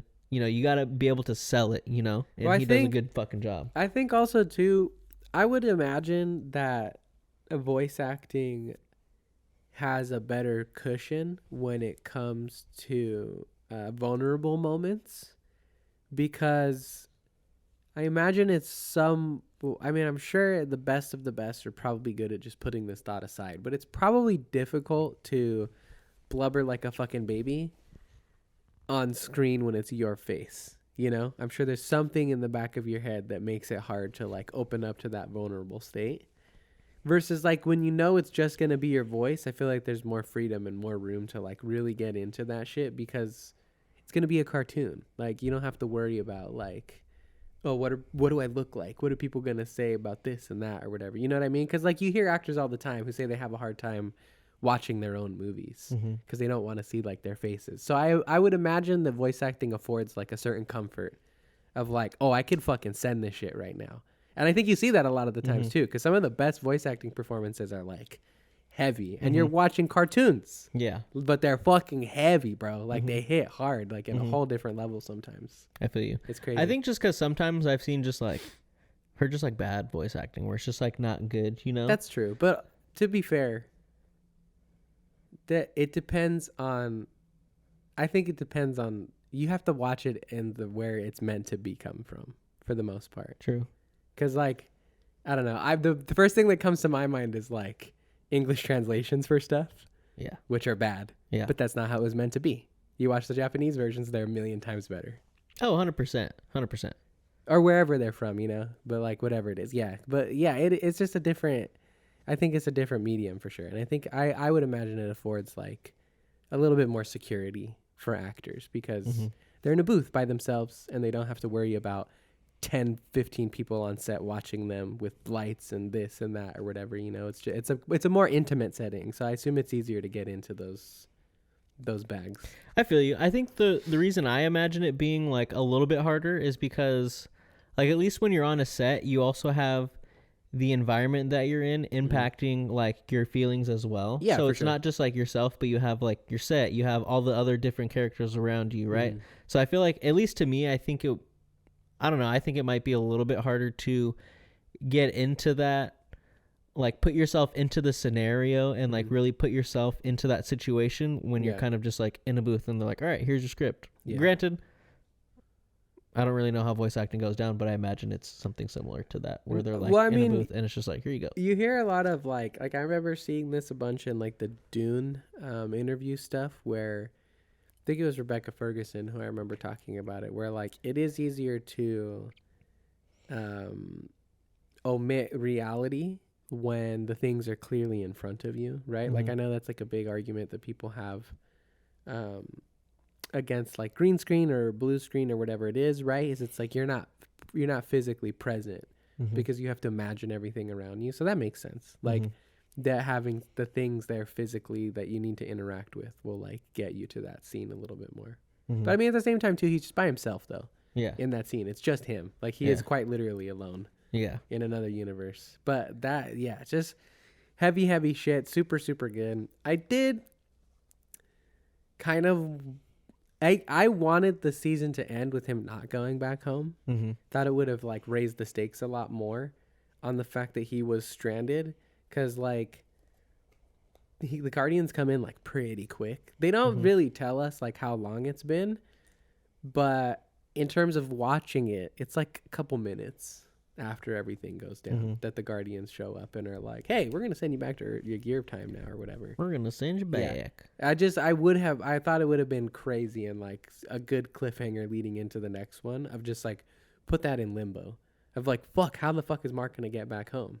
Rather than like, it's okay, he's home now. Don't worry about it. Yeah. Yeah, that's true. I mean, he deserves it. Don't get me wrong. He deserves a break. The poor fucking kid. But I don't want to give him a break. That's not what this show's about. That's not what this shit's about. I think I'm fine with him going home like as quick as he did because it would feel too much. I feel like the middle of the season where he goes to this planet and shit happens and that's a good point. Gets stranded, you know? They did that already. I feel, I'd be like, okay, we're just like repeating ourselves. That's a good here. point. Granted, they did do that with the Sequids and like repeating that and shit. Amber too. And Amber as well. Yeah. But at least they didn't do it. At least they didn't do it that time. I was down for that. I liked the whole like future freaking Guardians team with like Kid Thor, who's like not a kid or whatever. Oh yeah. With the big hammer and shit like that, and him being like, yeah, bro, like it hasn't been that like. Mark's like, what are you talking about? It hasn't been that long. And fucking Bulletproof's like, actually, it's been man. Like 20 years, brother. Yeah. So we're gonna send you back to your time. Don't necessarily agree with Eve kind of being dropping like the bomb on him. dropping the Me bomb, either, not at all. and being like, yeah, I know I'm not supposed to tell you important stuff, but hey, go back there and tell Eve you love her or you don't love her because yeah, I can't deal with that shit. I also just think it sucks and it's kind of lazy too. I was not super happy with that. I think it's a little bit of lazy writing and them just trying to speed towards the fact that Mark and Eve are going to get together. Mm-hmm. Don't get me wrong. I fucking want that to happen. I've been talking about that when we've been discussing the last 2 episodes. But like, I want it to happen the right way. And like, has there been slight moments of tension between Eve and Mark throughout the series so far?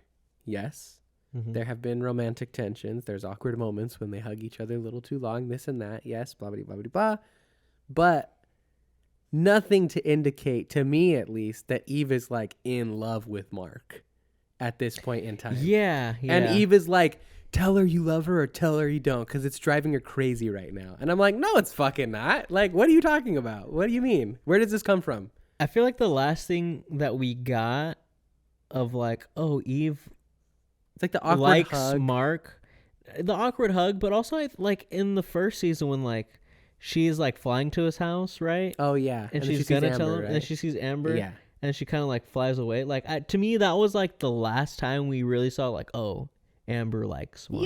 Yeah. Like I feel like they haven't really spent too much time like building that up. Not for it to be season. that dramatic. Yeah. You know? Granted, we don't know how long they're gonna take in the 3rd season to That's fair. to build their relationship as well. He doesn't tell her, right? Which is a smart move. Yeah. Not disrupting the time stream. But another thing too that just like not enough again to like really detract from my enjoyment, but like the nerd in me was like, wait, what are we doing here? Are we doing multiverse or are we doing time travel? Because they step through like a multiverse portal, but they're from Mark's universe many years down the line. It was just a lot at once. I was like, wait, what's happening? Hold on. Give me a second here. Okay, I think I'm on board. Okay. You know what I mean? Yeah. Because like they're very clearly referencing the fact that Mark has been missing for the last 20 years. And I don't imagine any versions of the multiverse would give a shit about Mark missing except for the good one. Mm-hmm. So there is clearly like a multiversal timeline branch somewhere that goes on and Mark does not come back to their timeline for at least 20 years. And then those Guardians go and mess with the time stream technically to send him back where he's supposed to be to maybe correct that. You know what I mean? Like it got confusing to me. I was like, what's going on? I was also, I got down like a thinking rabbit hole because Bulletproof also does have a line where, well, Mark starts it off where he's like, oh, like, thanks for rescuing me. Like, I don't know what would have happened if I would have like, just been stranded here. And he's like, hey man, you wouldn't have liked it. He's like he's like, I don't know if I would have survived if you hadn't come along. And he's like, you would have, but you wouldn't have liked what you became. Exactly. Yeah. So it doesn't make sense. It's weird.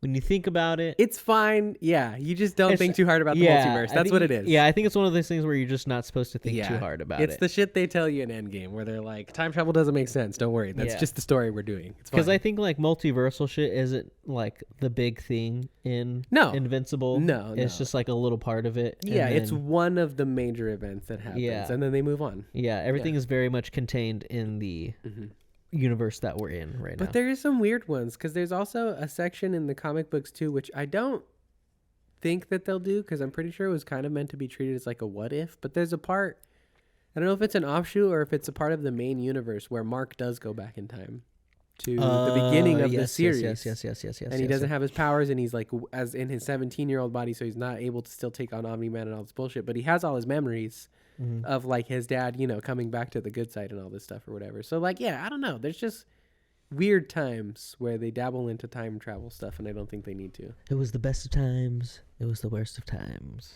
It was the multiverse of times. But yeah, this was a super solid finale. Yeah, absolute insanity. I really liked, all the stuff when they came back, because the fighting the Angstrom was like half the episode, and the last half was like dealing with the repercussions of all of Debbie that stuff. got her fucking arm snapped in half, bro. Crazy. That shit scared the fuck out of me. That shit. I was like, yeah. oh god. I got That's scared. when I thought those fools were gonna. That's when I thought they were gonna die. I got scared. I was like, holy shit, no. And that's just like animated or not.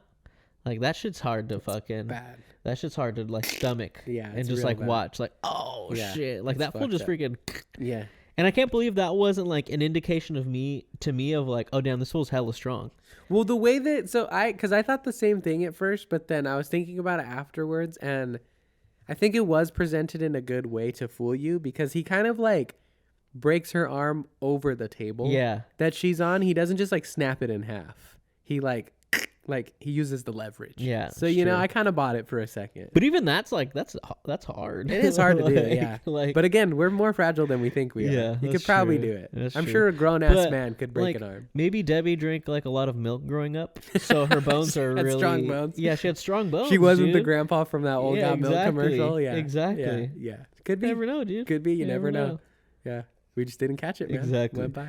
But yeah, I liked all the stuff when they came back of Mark really struggling with the damn, am I like my dad? You know, Cecil is trying to tell him like, hey man, you're not like your dad. And he's like, I don't know, dude. Like, you didn't see like the shit that I did and stuff like that. There. Like you weren't there. Yeah. And he's just like, come on, dude. Like, you know, the good guys don't normally break people's arms and shit like that. Yes. You know? Yeah. And he's just like, not the best, you know, shit from Cecil, you know.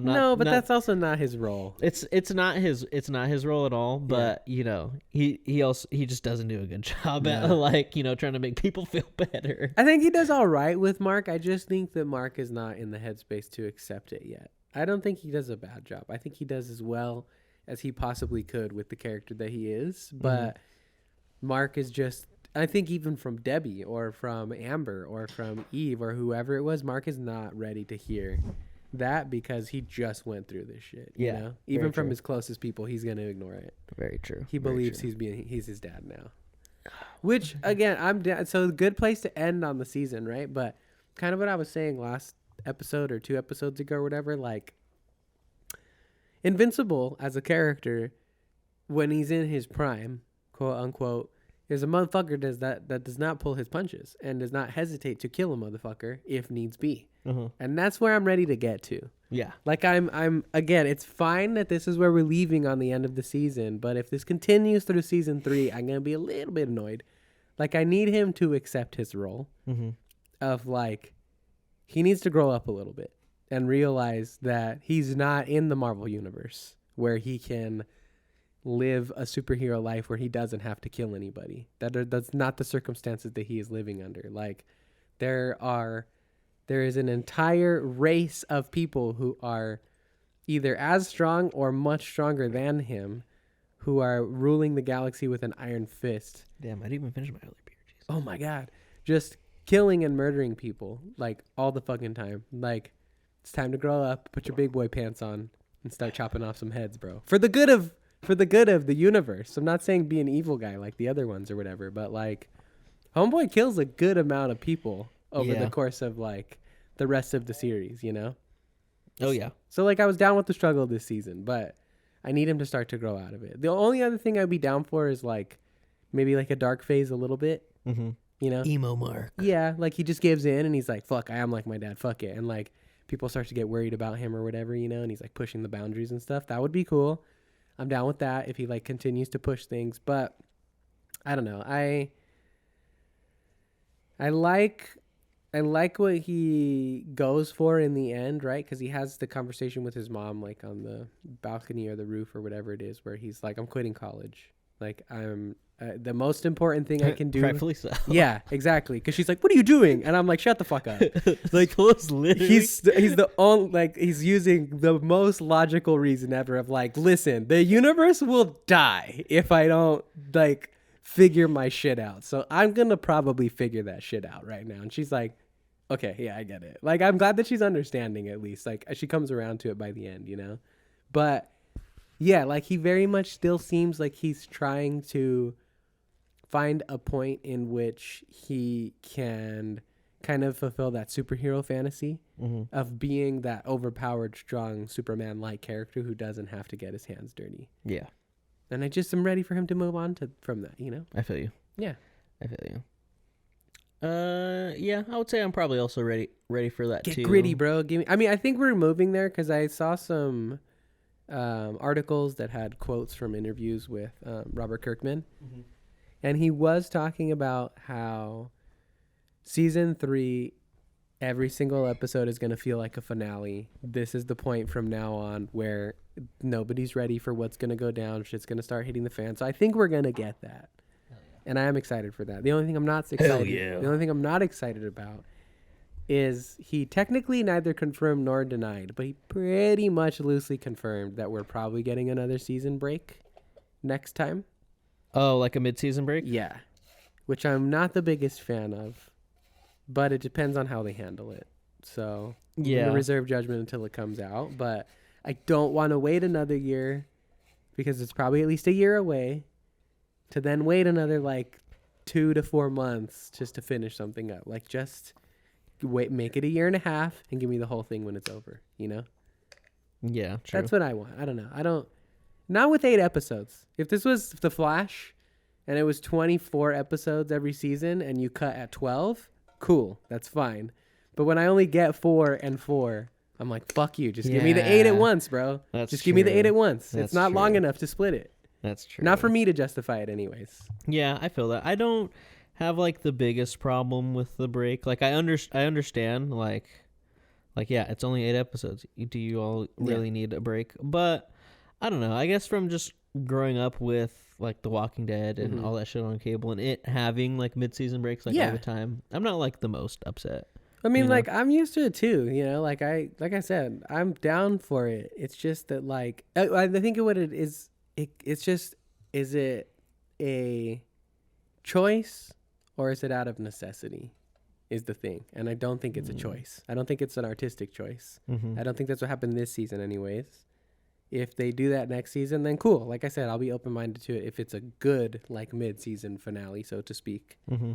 But like, it very much seems like they're playing keep up with stuff just to try and put shit out to keep people satiated so we don't have to wait another 3 years in between seasons and stuff like that. And quite frankly, I would just rather wait the 1.5 years or 2 years even to get all of season 3 rather than like you're rushing to give people stuff so they don't give you shit for how long it is. But you can't really put all of it out anyways, you know? Yeah. Just make a choice. It's fine. It's true. Just hold off. I don't give a fuck. I'll wait. I already waited 3 years in between 1 and 2. Yeah. That's cool with me. It's worth it. Like season 2 is worth a 3-year gap for me. If all of season 2 released this year when like part 2 of season 2 started, perfectly fine with that.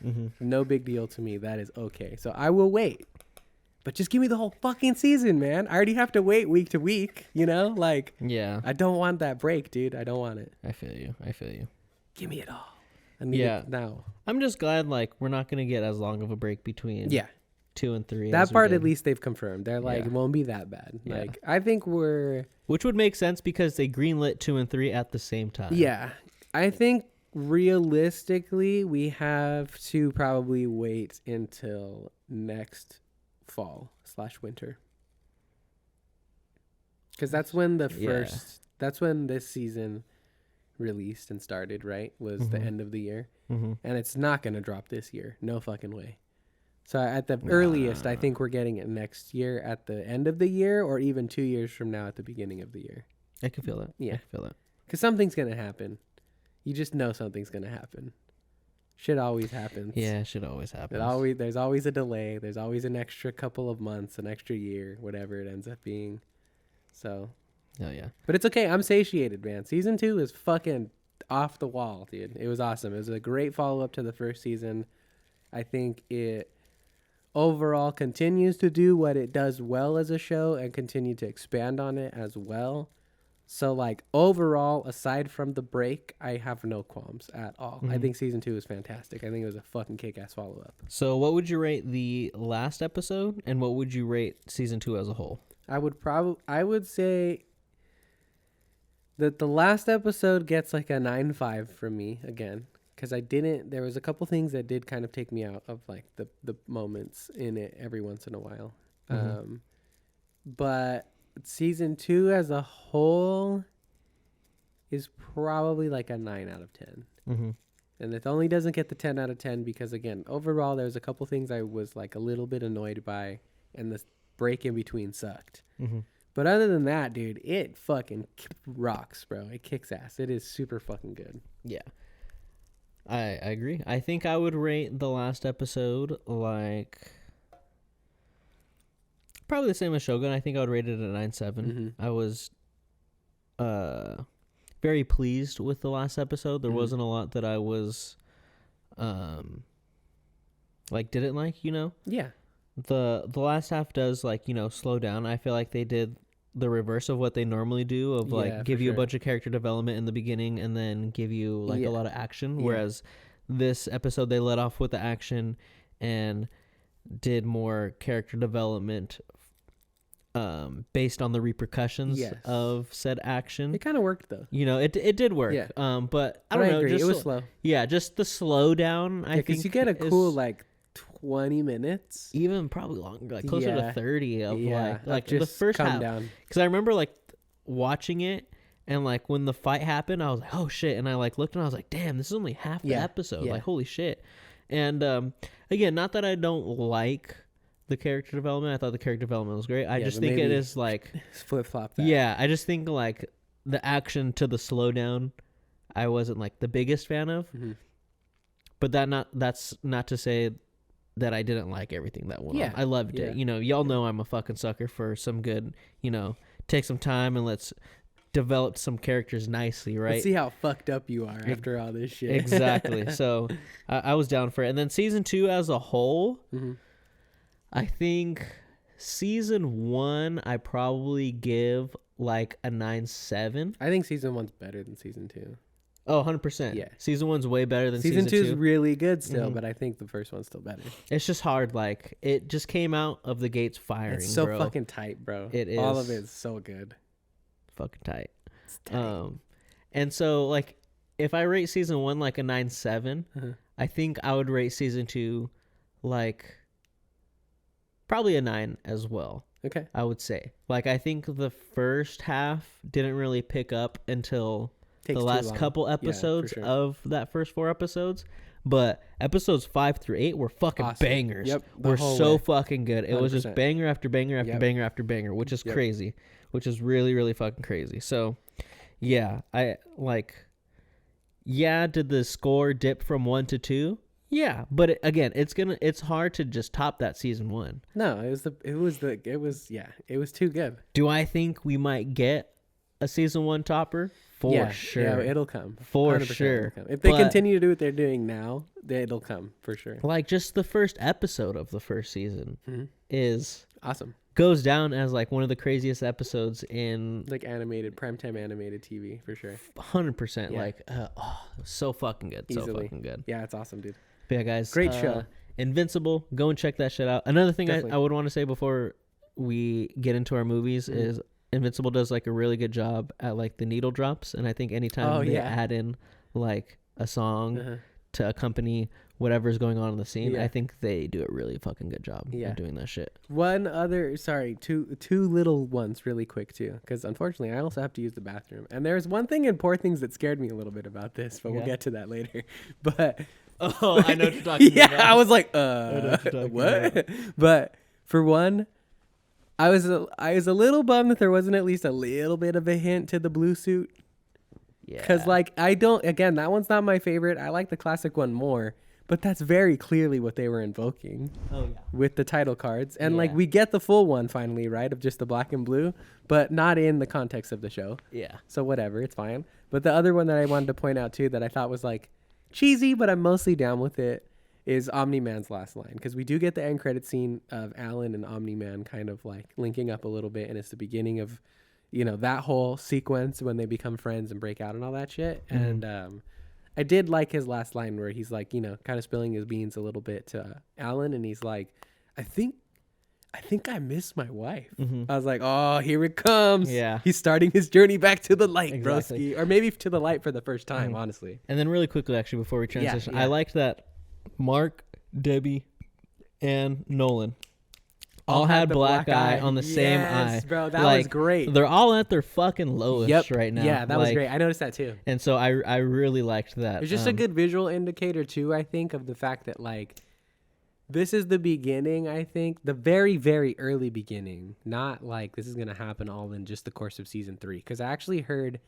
Omni-Man is probably only going to be in season 3 as much as he was in season 2. Mm-hmm. So they're still not going there yet. But it feels like the very early beginnings of the reparations of that family. Because eventually they do all come back together, right? Over a lot of bullshit. And like, you know, it takes a while. And some shit has to go down before we get there. But we're starting there. It's like the very first toe into that like shit or whatever. So yeah.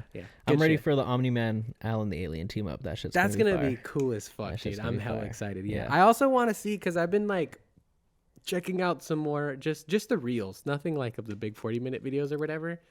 But I forgot the fact that like right now Alan's a Boy Scout, but that homie does some like crazy shit, bro. Oh yeah, sometimes 100%. Shady shit, like to 100%. Win that war, because like the Viltrumite war gets crazy. Yeah. And once we get there, dude, like, ooh, I'm not ready.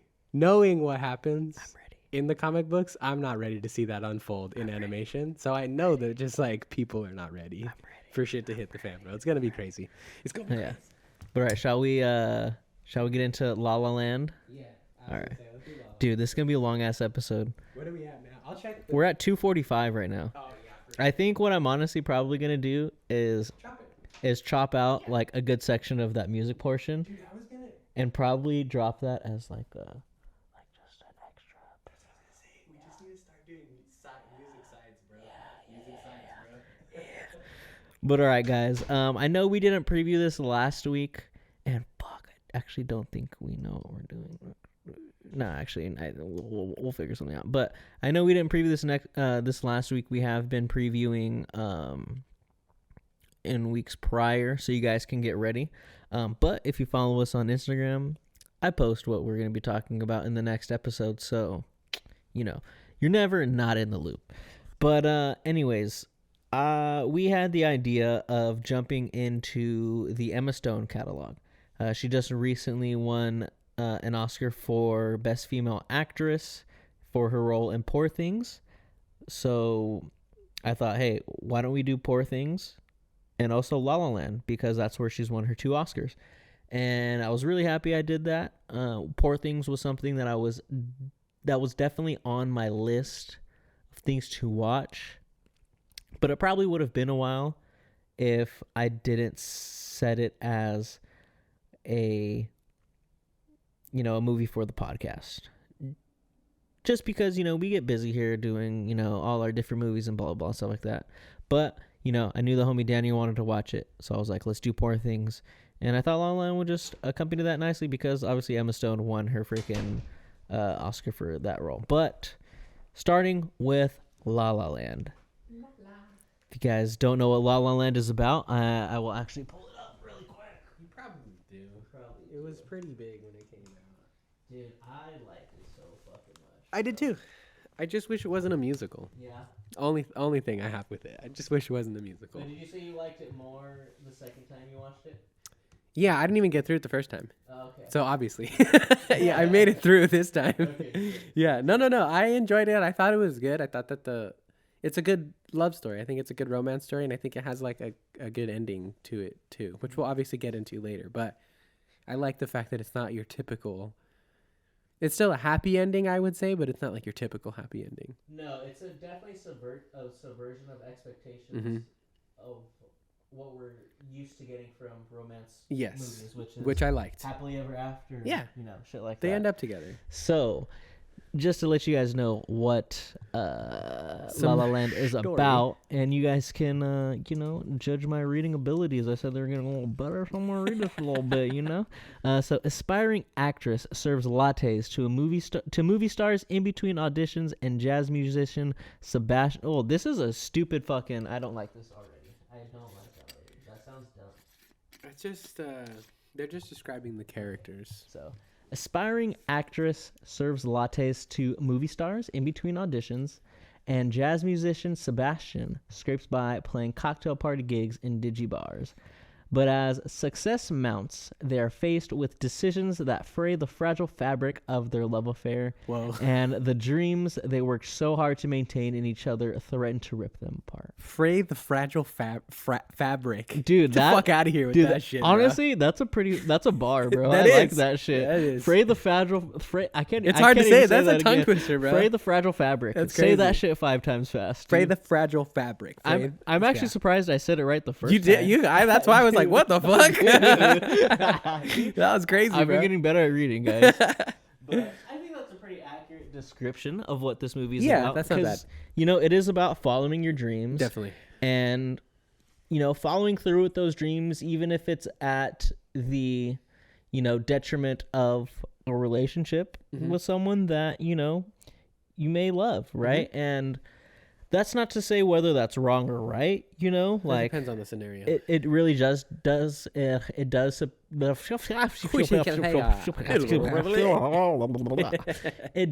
depend on the scenario. Yeah. But I think the scenario that we get in this movie It feels right. Yeah. Man. And I'm a really big Emma Stone fan. I have been since I watched Easy A. I love her. She is so fucking good. In love with her. That's true. I think I'm also in love I've with had her. a fat crush with her. On with her, we have the same crush. Yeah. No, I've had a fat crush on her since as long as I can remember, for sure. And Ryan Gosling, I'm really down for. I've been down for a cool minute. I also have a fat crush on Ryan Gosling. There you go, dude. Big time. It's mostly since Barbie, I think. But then everything I've seen of him post, watching that, I just have like fresh eyes on him, I think. Dude, you know what we have to do? What's that movie that he did with Russell Crowe? Oh, that's a good movie. Have you seen that before? Yeah. Yes. Not the other guys. What's it called? I don't know. Fuck, But I'll it's look it up. it's Let me the see, I'll something find it. guys. Yeah, right. The Nice Guys? Is I it think the so. Nice Yes, Guys? yes. Yeah, that's a good one. That one is funny. I like that. Yeah. Yeah, so I was really ready to watch this movie because I'm such a big fan of both of these actors. And obviously this movie has a lot of critical acclaim accompanied with it. Like it has, you know, I don't know if it won a bunch of Oscars. I know there was a bunch of nominees, but it's heralded as like a really, really great romance movie, right? And, you know, I'm a hopeless romantic. Your boy over here is also a hopeless romantic. So I'm always down for a good romance story. Of course. Especially if it feels true and authentic. You know, like sometimes love stories and romance stories can feel a little cheesy because they go kind of like over the top with a lot of shit. Yeah. But I think this feels very genuine in the feelings that are present in a relationship and the reality of relationships as well. Yeah. Like, you know, early on obviously the first time they meet, they're not fucking fond of each other because fucking Sebastian hella flips flips her off, which is kind of funny.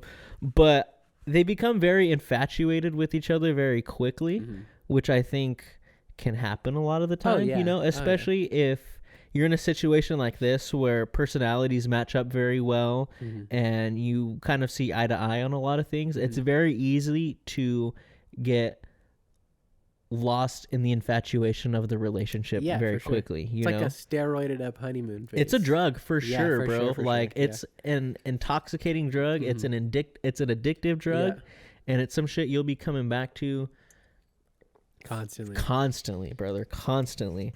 And so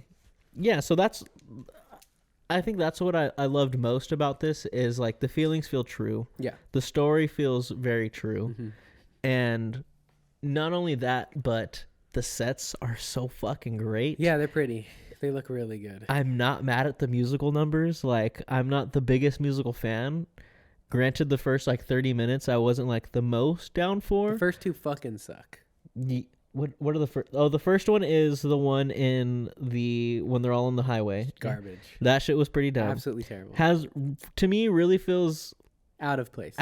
Has nothing to do with the movie whatsoever. Other than just the meet cute on the highway. Exactly. Could have just started the movie there and it'd be fine. Exactly. Yeah. And the second one was that... I think it's the one before they go to the party.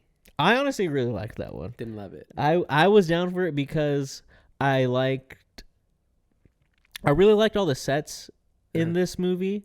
They felt very much like I was watching a play, but a little bit more dynamic in the sense that there's a lot of special effects going on. There's special effects, but like with the house scene, right? Like if you think about a play, like when you're sitting there and looking at it, it's very two-dimensional. Like it's very linear in the sense that everything that's going on, it's a background, is just a background, and everything's in a straight line. But with like the house and the sets and moving through the rooms and the camera work, I really fucking enjoy that because it's not like an easy thing to pull off. No, it's good camera work for sure. And so I was a sucker for that. I thought it was really good. Was I down for the music of it? Maybe not the most, but it's cheesy as fuck. It is cheesy, and not in the good way. But like, I don't know, like the camera work and all that stuff, the moving through the environment kind of sold me on it, you know?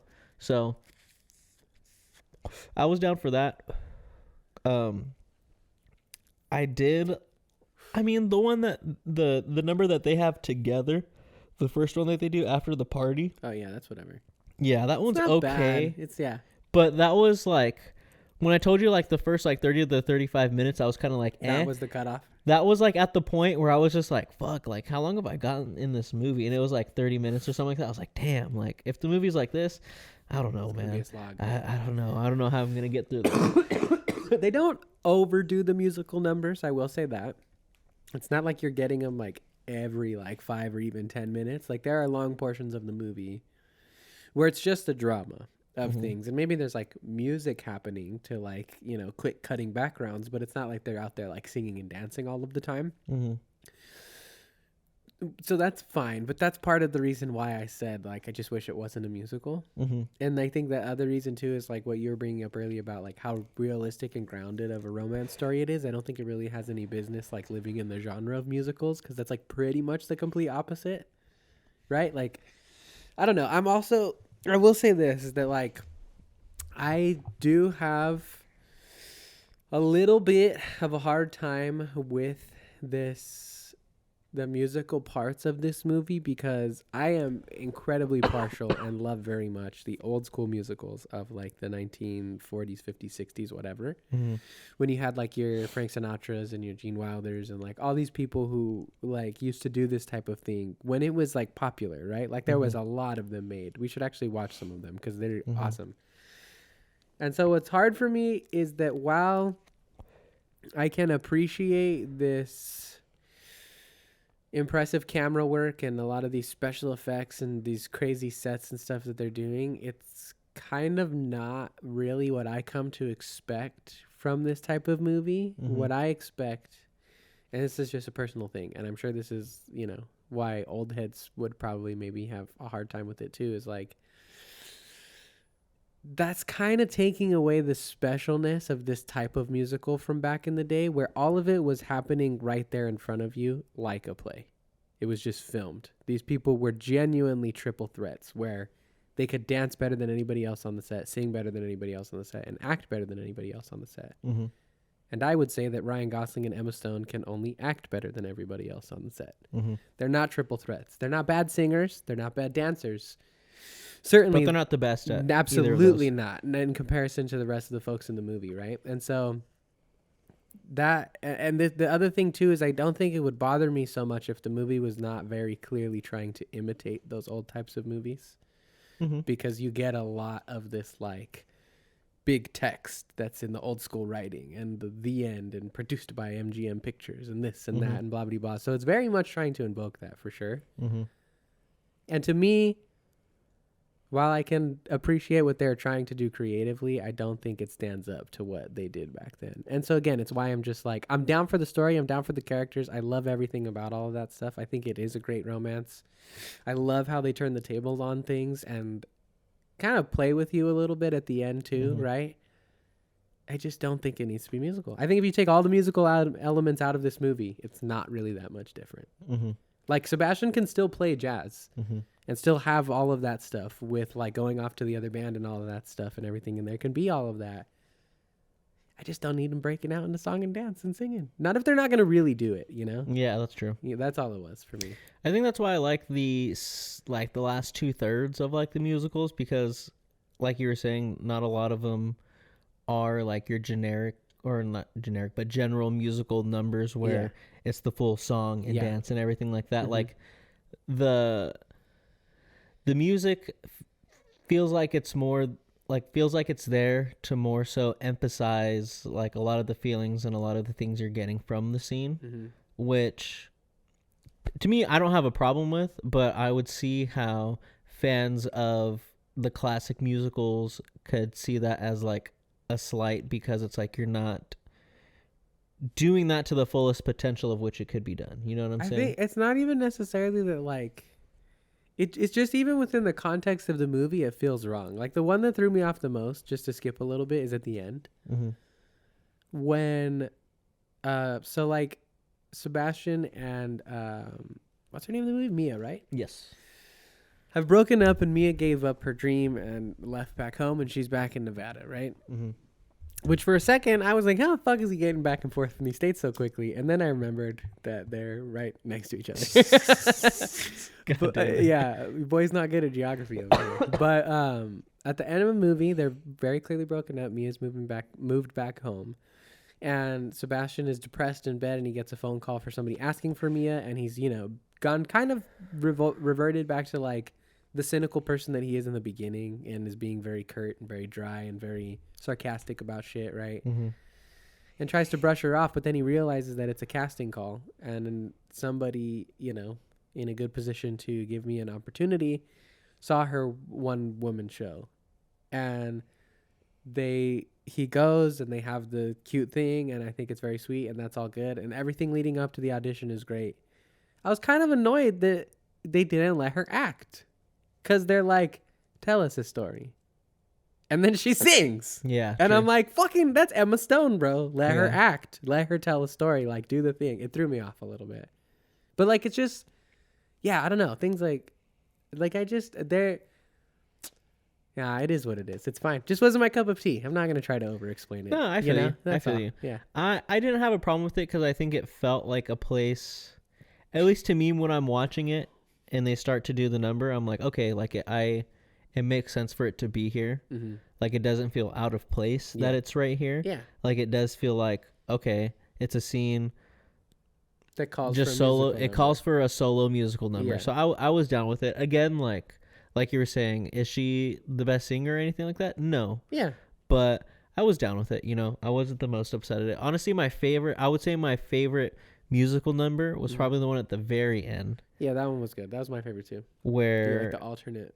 Yeah, you get into like the what if, right? And I thought that was good because when it's an interesting way to paint the picture of what could have happened, right? They could have easily just done a general like, oh, we're gonna do like this alternate like kind of scene, and kind of like jump through all the scenes, blah blah, which they kind of almost do at the beginning, right? Because it goes back to when she first sees him at the bar that he's playing at. Yeah.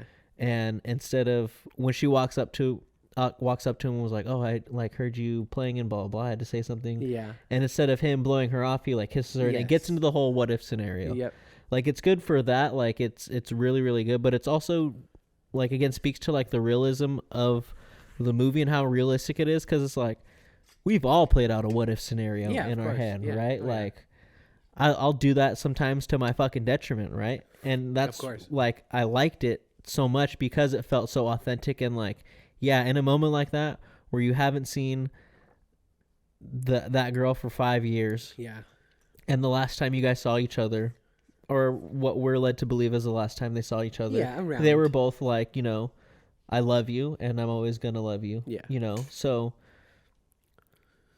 when you get to that moment and she's obviously moved on and you are doing your thing and you make that eye contact and you see her, you're going to go through that fucking what if scenario. Yeah. So it felt perfect place. I liked the number. It was, the sets that they were going through were really, really fucking good. I like that they weren't fucking singing, honestly, which was cool.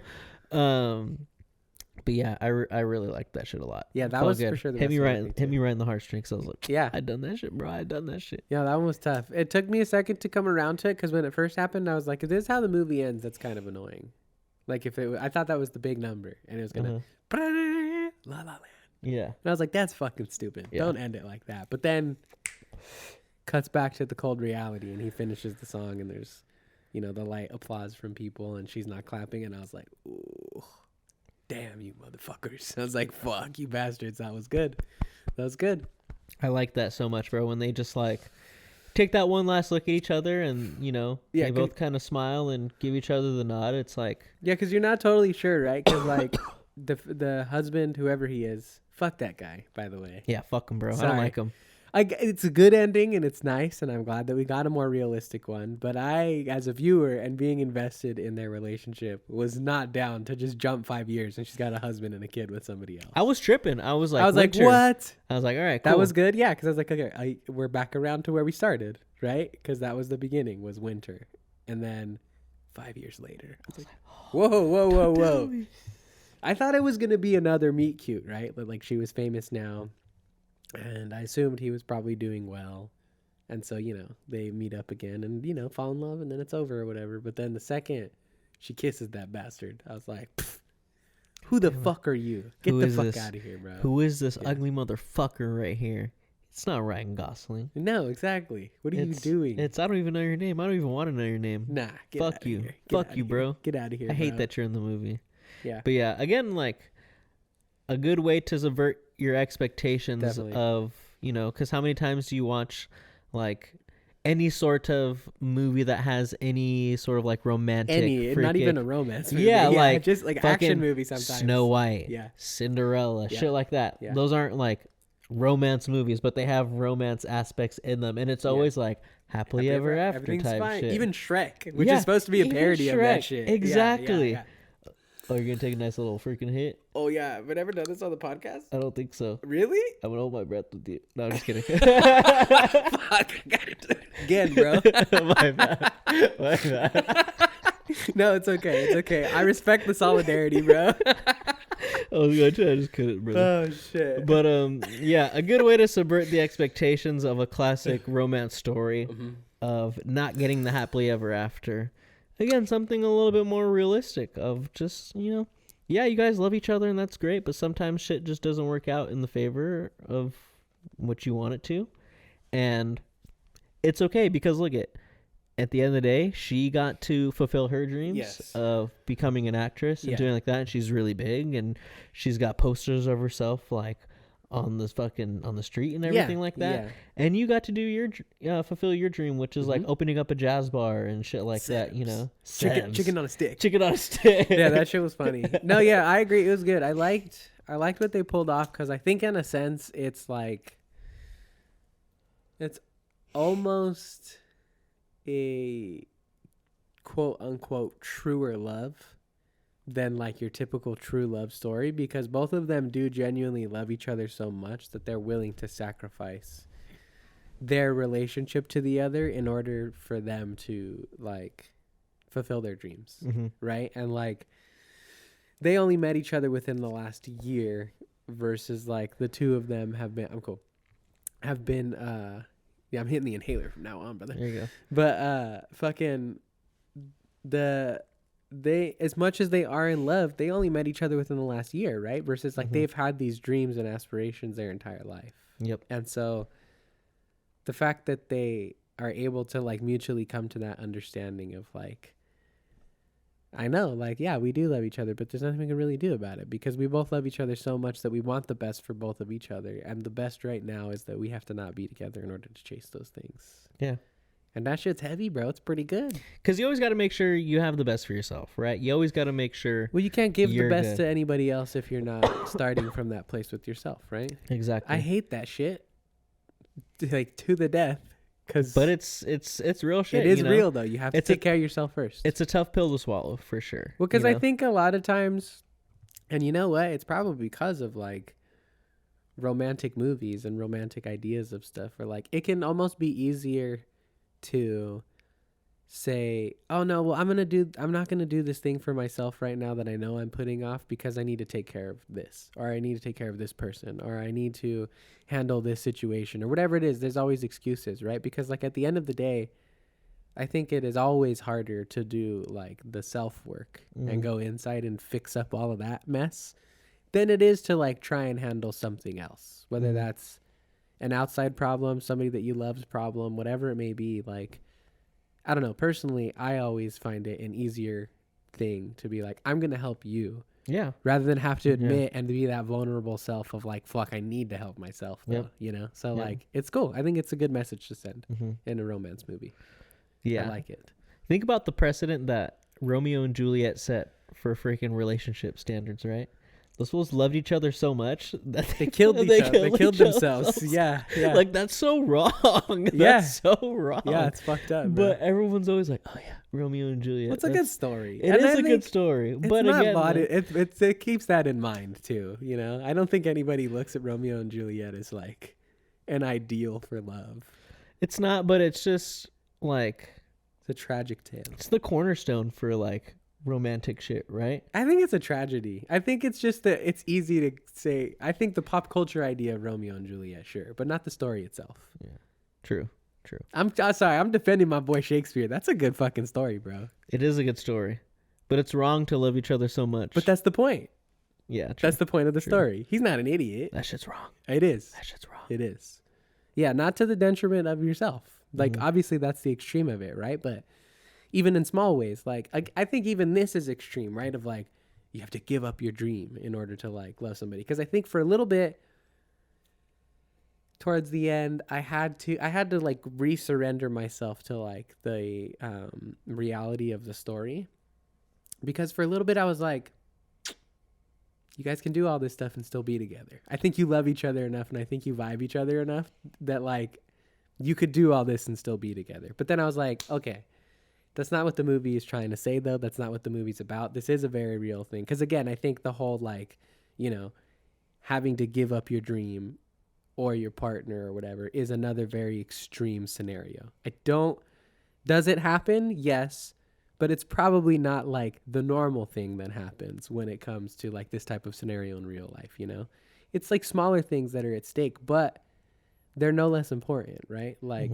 just giving up a piece of your personality, or maybe giving up something that you like to do, or, you know, not being able to spend as much time with like other folks in your life, and you're devoting all that time to like this one person or whatever it may be. All of those types of things, like technically smaller stakes, but like the same type of like loss, I think, of like, you know, that like self. And again, that just ends up translating to like, if you can't fully be yourself and be your healthy self, then you're not going to be able to, at the very least, you're not going to be able to help people to like the fullest of your ability.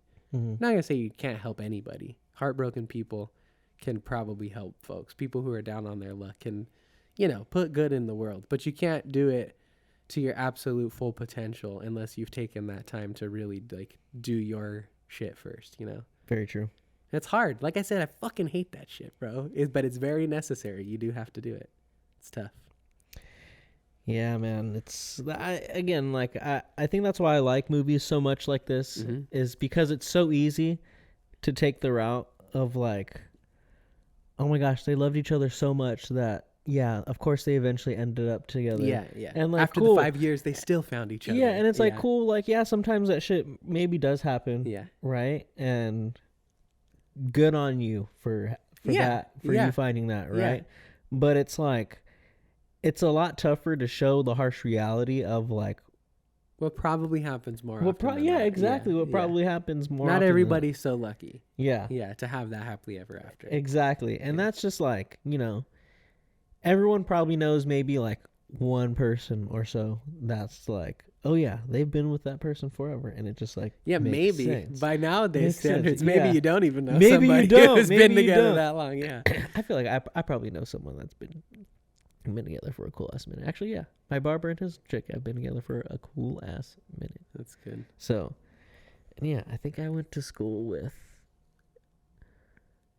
these two people that started dating like really early on in high school that I think are married now. That's crazy. That trips me out. And I'm like, yeah, that actually makes sense. I get it. That's crazy, because I feel like that's one where I feel like that's the subversion of expectations. Like, you usually expect high school relationships to not go well, I think, and they probably break up before they move on to the rest of their life. Yeah. So yeah, usually when I see high school sweethearts actually stuck together, I'm like, damn, that's crazy. Y'all actually were in love. Holy shit. Yeah, but I have an appreciation for taking a look at the harsh realities of something that is so great, which is love, right? Yeah. Like, yeah, if like, you know, it's if you could just be with someone and that's all you had to worry about, right? Yeah.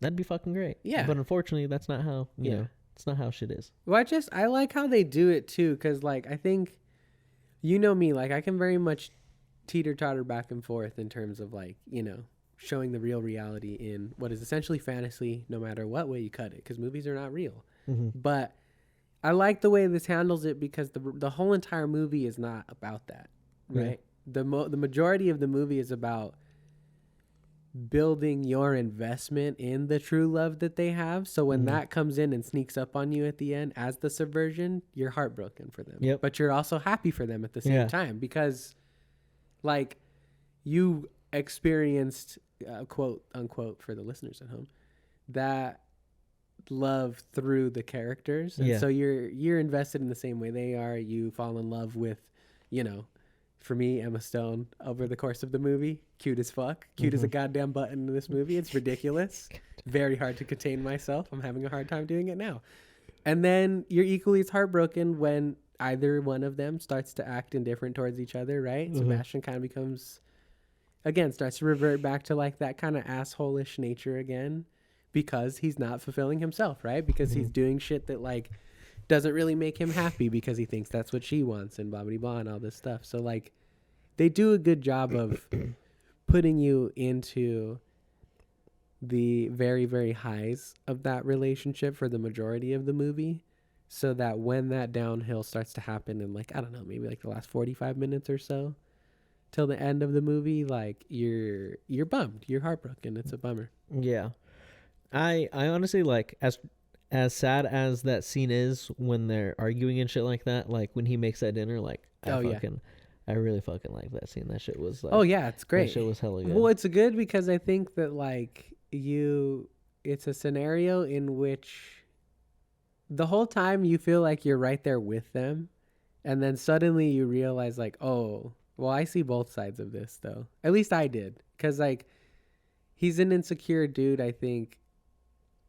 Not, like, on the surface. It's a little lazy. It's only a couple of little scenes or whatever. But obviously, he's made to feel very insecure by the fact that, like, Mia's mom doesn't fuck with the fact that he's kind of, like, a down on his luck musician, right? Yeah. And she's, like, worried for her daughter's, like, future, blah, blah, blah, whatever, financially speaking and all this shit. And that obviously affects him. Literally, the next scene is him going to accept the offer from John Legend. I don't remember his name in the movie. Keith, yeah, whatever. It's John Legend. Yeah.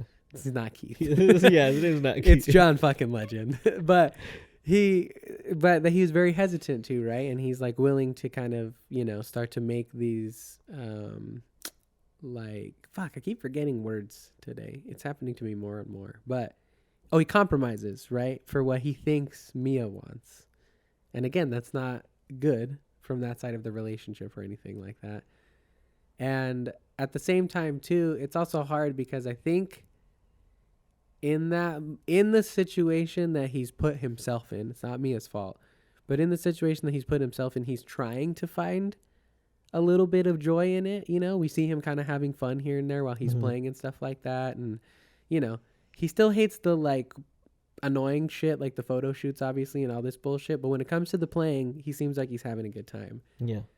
And so it's hard for him to hear that that's affecting Mia in a negative way, but he doesn't understand why.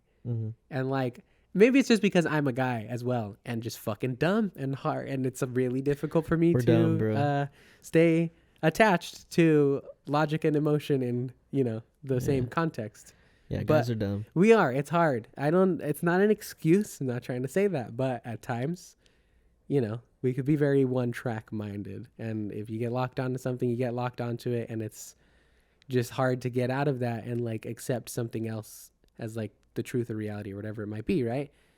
And so, like, I thought that was done well. And then at the same time, on the other side, you just feel for Mia so badly because, like, I quit the fucking, what do you call it, right? The barista job, moved in with him. Yep. And, like, you know, it's not like a huge part or anything like that, but subtly she has moved into his life. Yep. Rather than the other way around, right? We see her going on dates and stuff with his sister and the Keith whole thing, that's somebody from his past. The rest of the girls from the beginning of the movie they're not there anymore, right? So she moved into his life and is like trying to get her dreams off of the ground when maybe not the exact version of what he wants, but something close to his dream is starting to take off. And I imagine there's maybe like a little bit of like, unconscious jealousy, and also there's insecurity because he's not around as much anymore. He's on tour all the time. And so like, it's just a hard scene to watch, man, but it is good because it's like, fuck, dude, like both of these poor bastards do really I know that they love each other so much, but everything that's just happening in either one of their lives respectively right now is like not allowing them to be on the same page about stuff. That scene, I like it so much, but like you were saying, it is tough to watch because it is the downfall of the relationship of these characters that we've come to love, right? And I think one of the reasons I love that scene so much is there's always like jazz music going on in the background, and that whole time they're having dinner, like there's a nice jazz music, but when the argument comes to an end, the jazz music stops, and that's they're like, oh, okay, this shit's done, like they're not coming back, because fucking Sebastian says some fucked up shit where he's just like, maybe you're mad or whatever, like I'm paraphrasing, I'm probably not quoting it right from the movie, but essentially he says like, maybe you're just mad because like you're a down on your luck actor who like he doesn't have work right now, and I'm like doing all this shit, blah blah, which is fucked up. Yes, but it's like when you look at the scene, it's also him like projecting that insecurity that he has onto her, because that is pretty much how he felt when he heard like her mom saying like all this shit about like, oh, like he doesn't have a job, blah blah, like what is he doing, all that shit, and she's having to say like, oh, like I think he's saving up, like like saying, so like that is finally coming out of him of like, this is how I felt. Because he took too long. As guys usually do. Exactly. He just bottle shit up and it comes out at the wrong fucking time. Exactly. And he's just freaking projecting that all into her, and she's like, oh no, fuck that, and just freaking takes off. And I was just like, damn, bro, like it's heavy. Again, it felt really real, right? It felt genuine. It felt unfortunately like an argument I have been in not only once or twice in my life. It happens. No, we're just dumb. It's hard. I always tell my homegirls, I'm like, hey, like, guys are dumb, bro. Like I don't know. As genuinely as I can, I do genuinely apologize. I'm like, fuck, I like on behalf of as many who are at least like, somewhat decent. I'm a guy, and I'll say like I'm dumb too. Like, dude. Sorry, like sometimes we just need shit written out for us. And is that right? Is that wrong? I'm not the one to say. Sure. But I'm just saying how it is. It's not an excuse. Right? Like I'm not saying, that it's a guy thing, I guess, but like I have a hard time like just communicating feelings. It is a difficult thing to do at times. And so like, but that shit comes back to bite you in the ass, man. It does. But it's a hard thing to learn too. Cause I don't know. We're like obviously brainwashed growing up. I mean, I would like to think that it's getting a little bit better now, and I think future generations of like young men are going to be better at expressing their feelings. At least that's my hope. But you and I think are like right at the tail end maybe of that old school mentality of like boys don't cry. Like you don't do this, man up, blah blah blah, whatever, right? Like guys don't talk about, like every show you watch, guys don't talk about their feelings. And I think again nowadays I think it's better, I think there's like a lot more encouragement of the fact that like feelings are fucking feelings, and all human beings feel them regardless of like made up constructs of gender and shit like that, right? Like it's everybody goes through it, but again, you and I think are part of just like that end little bit before things are starting to move in that direction a little more. Hopefully. Got to keep pushing, obviously. But where you're just kind of brainwashed to believe that like, you don't need to think about your feelings, and you shouldn't think about your feelings. Push them down. Don't deal with them. Like just fucking be a man, do man things, Yeah. Well, like even like in Red Dawn, don't cry. Turn it into something else. Bro. Crazy. Exactly, dude. Exactly. Crazy. But it's okay to cry, boys. All right. It's all right. We have feelings too. Get in touch with them, man. Big girls don't cry, but there's never been a song that says "Big Boys Don't Cry." That's right. Big boys cry all the time. So that's all I'm saying, dude. Hey, that's all I'm saying. Think you might have hit something on the head right there, my guy. No, but for real though, it's okay. Deal with your shit. It's all good. But yeah, back to that scene. I think that's just like in a microcosm, like why I love movies like this so much is it's hard to deal with the harsh realities like that, and I can appreciate when someone creates something that not only deals with it but depicts it in a real and true way that has the weight and carries all like the true feelings with it, Yeah, and I think it's also important too that it like provides a healthy outcome to a scenario like this, because as much as this does happen to a lot of people, I don't think that the outcome is always good. The outcome of this movie is probably even more rare, right? Yeah, because like I think a lot of the times it's easy to just get bitter and like not be able to accept that maybe things were for the best, that you have to let stuff go or whatever it might be. So yeah, that's another thing too, is that like I appreciate that the ending doubles down on what they were talking about, but in like a healthy way. And again, that's where I'm saying like even a grounded thing can be somewhat fantasy to a certain extent, because that doesn't really always happen, right? But that's the moral, that's the lesson, that's the part where it's taking you into another world and telling you this is what's possible. Like hold on to that instead, right? Of like, yeah, it's good. Yeah, it's fucking good. Yeah, it's pretty good. Just don't be a musical. Still, that's the only thing. I can't do that part. That part bugged me a little bit. So another one of my favorite musical parts was when they like go to the like observatory and shit like that. Yeah. And they're like dancing in the fucking... That was over the top for me. I liked it, dude. I was down for the over the topness right there. Because to me, that's like... That epitomizes what they're feeling like in their relationship. Like they're in the clouds. They're like... They're freaking so head over heels for each other that like... it's almost like they're fucking high on a drug, right? Yeah, like they're fucking... Yeah.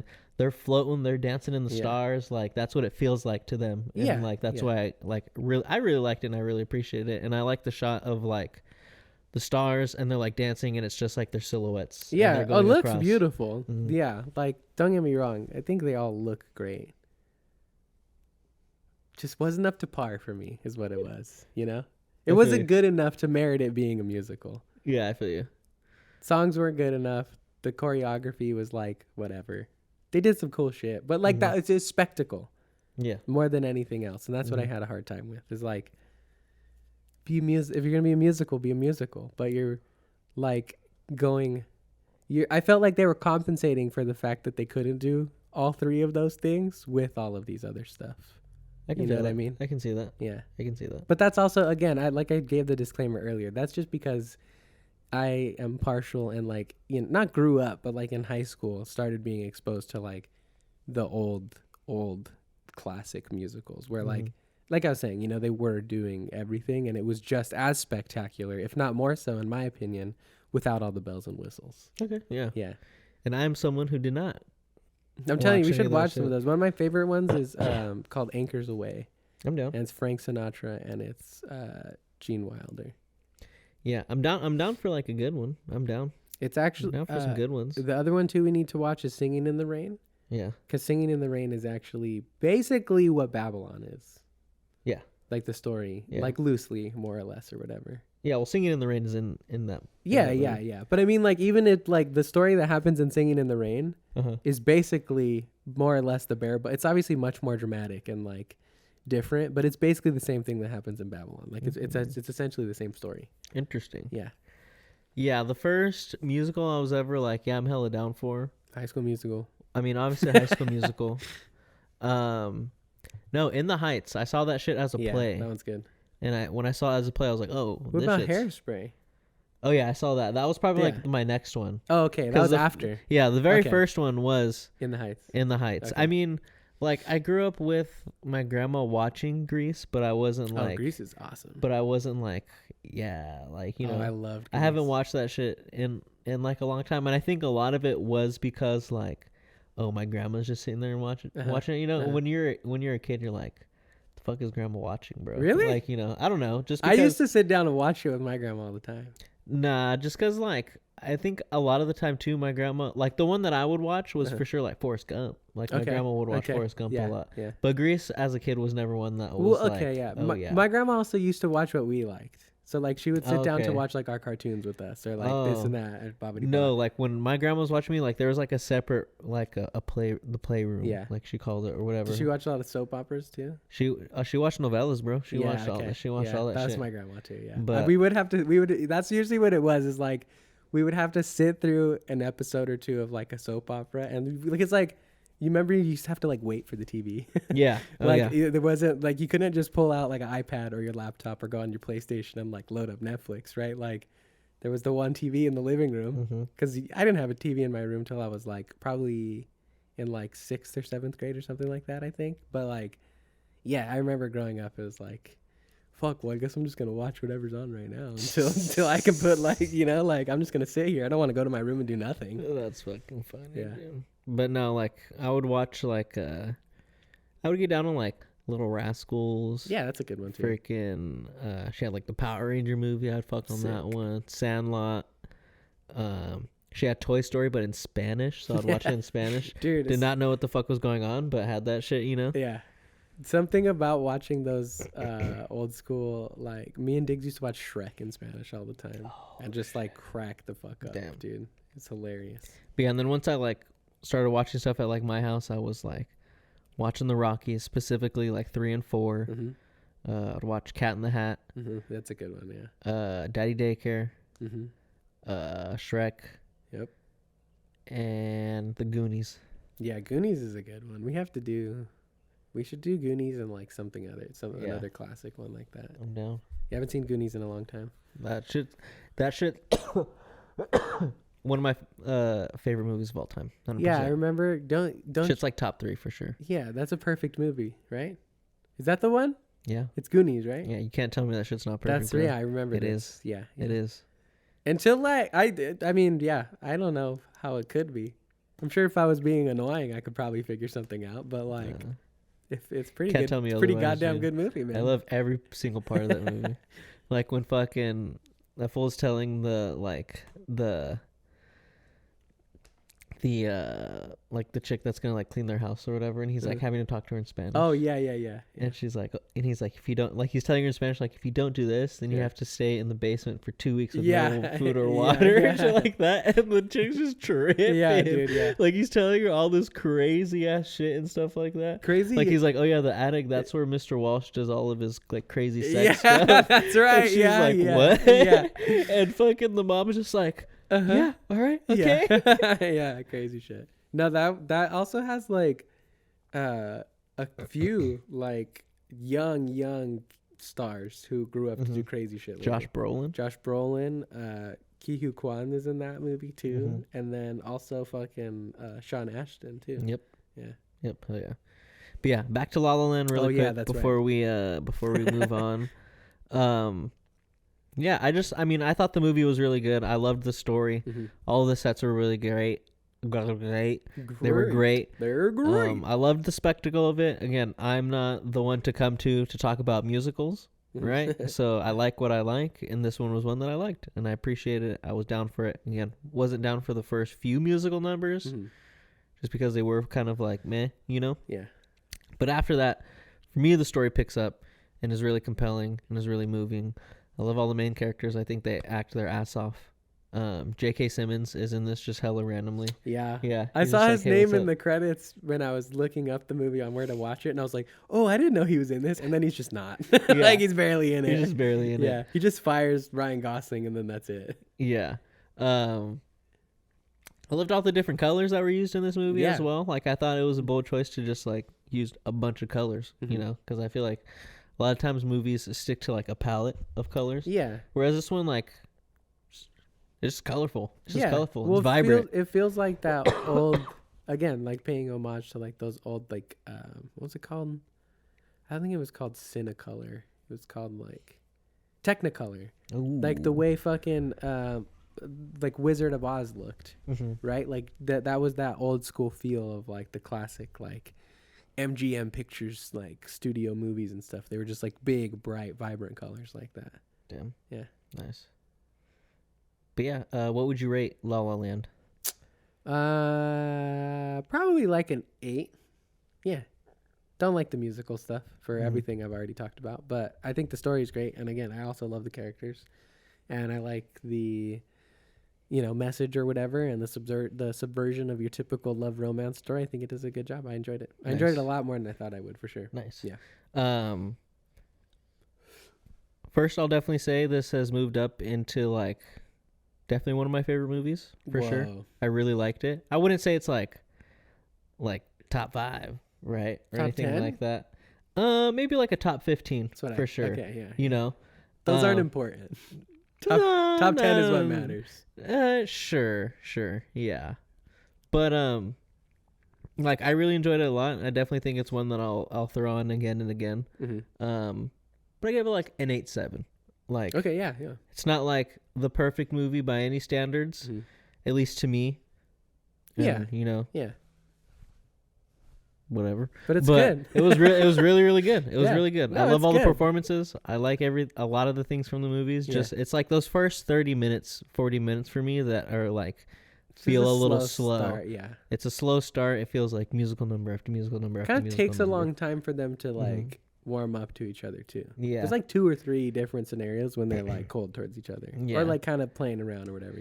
I do like when he's walking and she's like, George Michael. That was like funny. Fucking like that was one thing I didn't fuck with, was him being like, do you know how disrespectful it is to ask a real musician to play like fucking Run? I was like, you shut the fuck up, Ryan Gosling. That's a dope song, you bastard. I was like, fuck you. But I get it, he's an old school jazz musician, so he doesn't like 80s pop. But I was like, you be quiet. I was like, watch yourself, man. It's like, you're looking real sad playing Take On Me. That's a fucking jam, bro. That's funny. I just like is when she's like, George Michael, and he's just like, yeah. Just that shit's like I do. I like he's got the,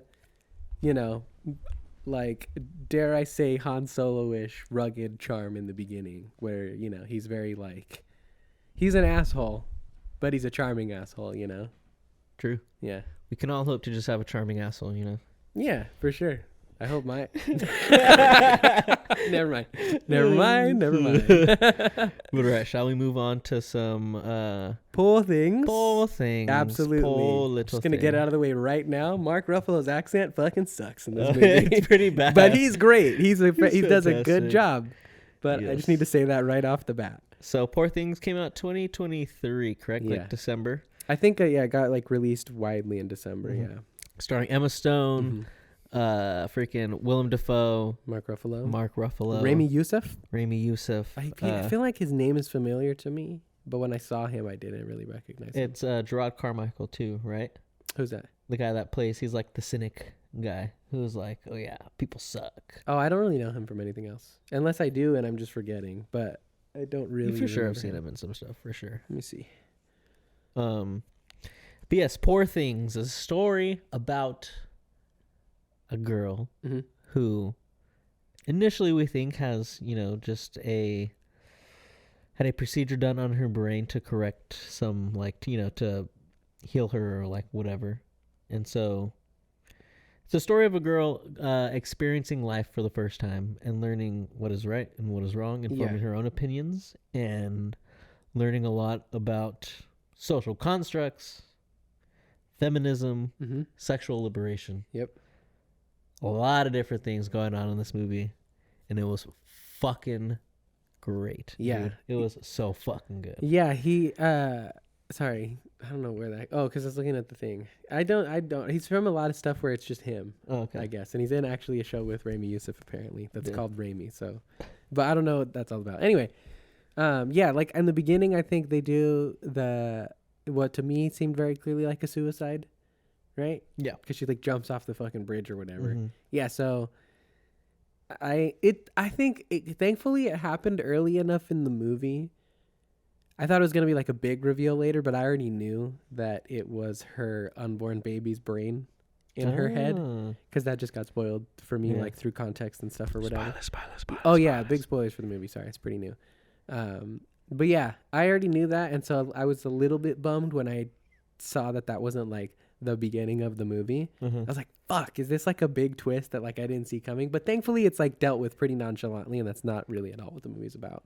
Like the Frankenstein sci-fi-ish elements are, I think, very much the backdrop for the story of the movie, which is all of the things that you mentioned of like, you know, this like trippy fucking like I mean, for the context of the movie, young woman, right? Or the context of the story, I should say. Within the context of the movie, it's far more complicated than that. But within the context of the story and like what they're trying to do, this young woman discovering herself over like, you know, a bunch of different stuff. And I loved how absolutely fucking bonkers, bizarre, weird this movie is. Like from the very beginning, it just like had me hooked. Like, first of all, the opening image is just like hardcore because like La La Land was vibrant with color, but this is like a fucking acid trip, bro. Like this shit is wild. Like from the very beginning, just that fucking big wide spread of her standing on the bridge and then like going over with like the tense music and stuff. And then we immediately cut and all the color disappears. And we're in black and white for like, I don't know, first 30 minutes of the movie or so. I thought that was it. I thought we were in black and white for the rest of the movie. So we go, you know, through the beginning and we are introduced to Bella, and there's not really like a whole lot of time devoted to, again, like the kind of sci-fi elements of it. It's very much like she's here. This is what it is. This is where she's at. This is where she's at right now. She's starting to learn stuff. Like, let's go. And so we're introduced to, what's his name? Max, right? Max McCandles. Yes. I think is his name. Because fucking trippy shit, because the whole movie, it throws me off. And it's just good writing, I think, because Willem Dafoe's character's name is Godwin. But Emma Stone calls him God. Yes. Which is just good because like he quote unquote created her, right? Yeah. Which like he doesn't, I like the way that's handled later on in the movie because he doesn't take credit for like creating her necessarily. He's like, I performed an experiment. You created yourself. Like you made, you became who you are, whatever, blah, blah, blah, blah, blah.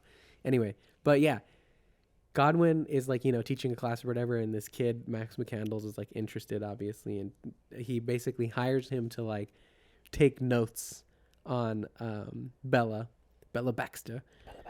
Just everything, all of the shit, all of the time, whatever she's doing. And, you know, that's where I think we start to see, it's crazy because like Emma Stone basically plays like, I think, a character at like different points in a human being's lifespan, because she's very much like an innocent, curious child in the beginning of the movie.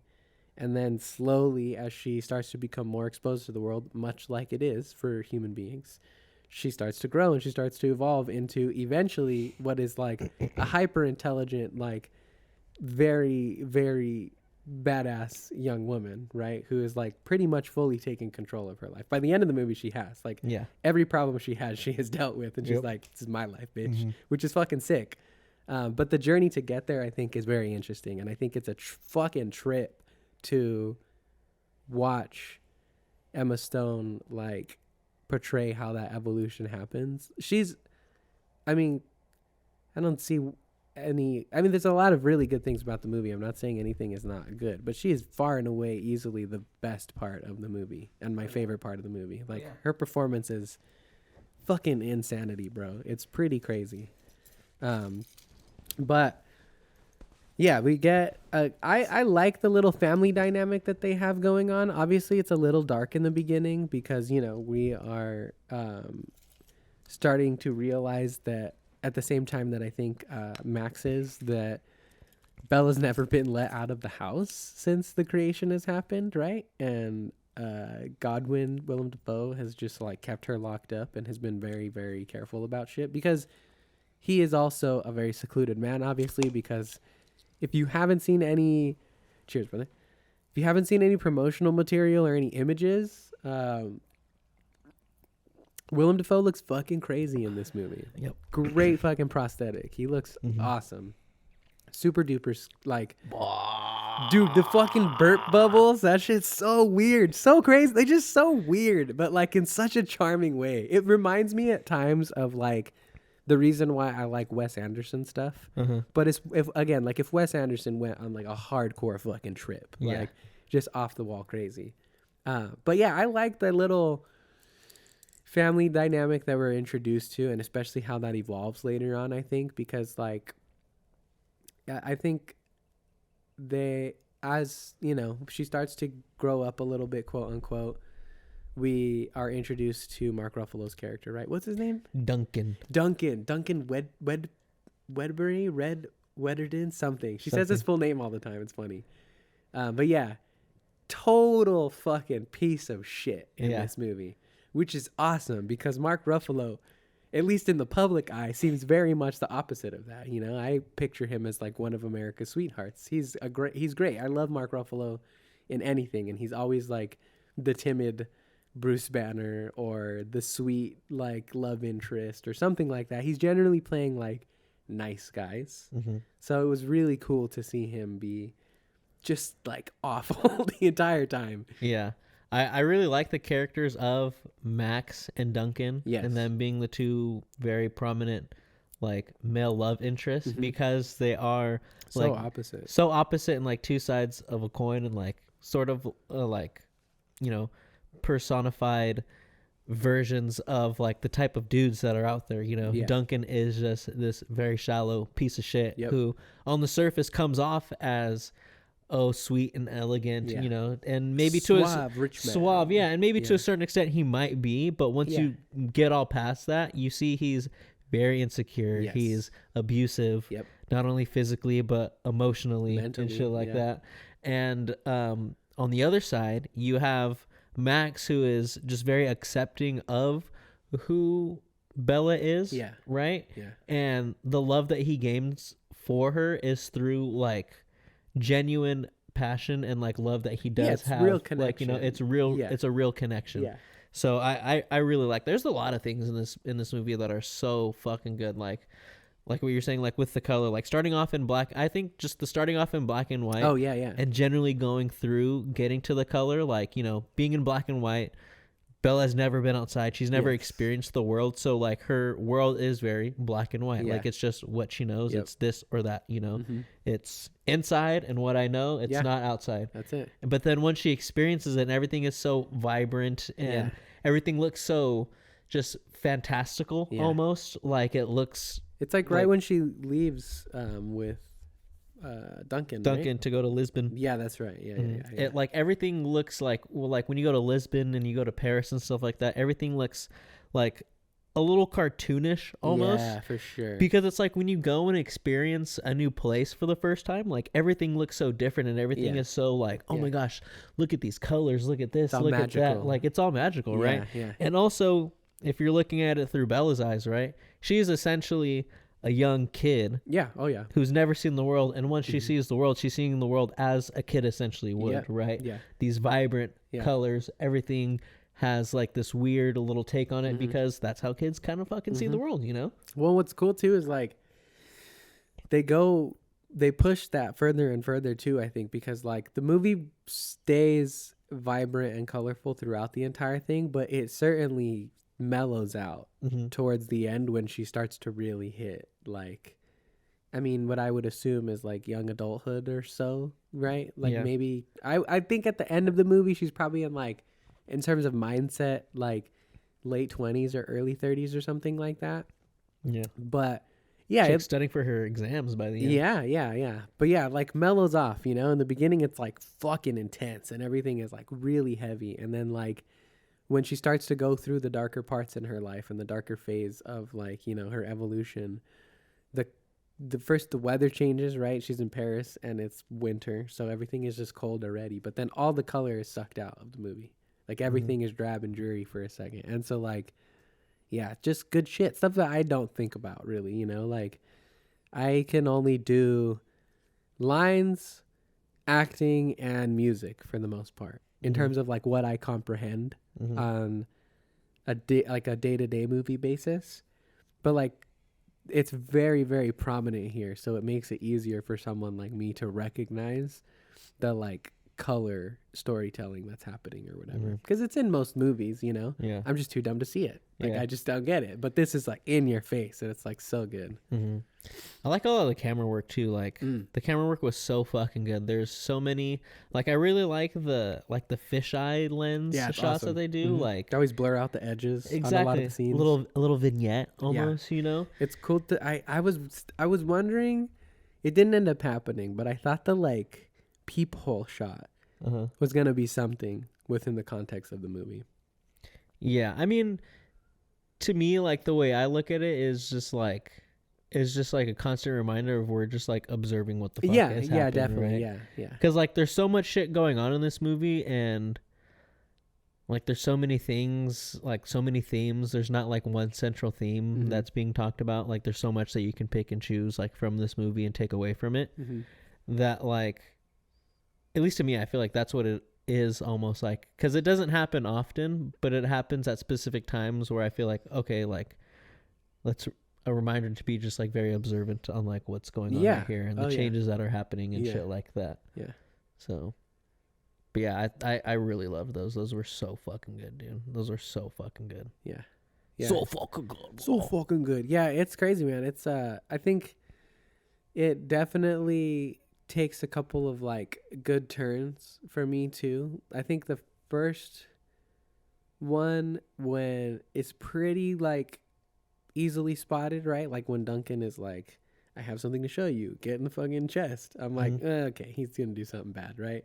That one's fine, then it's the shit. But then like you get to Alexandria, right? And like all of a sudden just her world, and then in turn the world of the movie just takes like such a heavy dark turn when she like sees the suffering of like people in the world, right? Because what's his name in the movie? It's Martha and something. Remember. I love the old lady too. They're just cute. They're fucking funny as a couple. The two, well, they're not a couple, right? But as a pair, the two of them are funny. But anyways, homeboy takes her out and, you know, shows her the heavy duty shit of the world and all that stuff. And again, yeah, it just takes like a really heavy turn. Like all of a sudden she's forced to deal with harsh realities that she is not accustomed to at this point. And I like that she takes all of that and doesn't sacrifice like who she is, you know? Harry, there you go. But yeah, I like because, you know, of his own admission afterwards, he tells her, you know, he apologizes. And he's like, I have to admit, like, I wanted to hurt you. Like, it pissed me off being as cynical as I am to see someone so, like, full of hope as you are. Like, and so ignorant and innocent of, like, the way the world is. I was trying to hurt you, so, like, I'm sorry. And she's like, it's cool. Because, like, nothing really bothers her in the movie. It's kind of awesome. Like, that's, like, just like a superpower that she has where like she's just such a curious mind, I think, because, you know, her quote unquote father is like a scientist or whatever who created her. And like Willem Dafoe is also great. I love him in the movie. But like it just kind of doesn't really bother her, and she just like fucking calls him out in return, right? And she's like, it's okay, I figured you out. Like, you're just a hurt little boy who can't handle the pain of the world, and that's all right. Like, no blame. And like, you know, to his credit, he's like, yeah, you're probably right, but still, like, now you see how shit is or whatever. But I like that it doesn't change her, you know? It almost just like strengthens her resolve of like, well, I want to make things better. Like, I can maybe fix this or do that. And she has obviously like very bad attempts at it in the beginning, you know, like giving away the money and shit like that. And then the cruelty of the world rearing its head again, because like obviously those two just jacked the money. Yeah, they weren't gonna go give it to the poor, right? No. So like, you know, she still takes a while to come around to it, but like, yeah, it's weird. It's crazy that the evolution of a character who is a baby brain inside an adult body, who grows up mentally into, again, like a young adult, feels natural. Because, like, that's just fucking weird. Like, that's not a regular sentence, right? But it just feels natural. Like, over the course of the movie, everything that she goes through and everything that she experiences feels like... It almost feels like when they do Have you ever seen like Boyhood? Uh-uh. Those types of movies where like you get the snapshot of like, this is the character when they were a kid. This is them when they were a teenager. Now they're an adult, and then they've reached their final evolution, and they're like ready to face life or whatever it is. It feels like one of those, but like all within a single like time frame. You know, it's not like spread out over like decades and shit like that. Yeah, she's such a fast learner. Yeah, because she's obviously advancing like incredibly quickly. Because like, it's a trip too. It's weird because she's also obviously very special because they try to recreate the experiment later, and it does not go nearly as well. No. Yeah.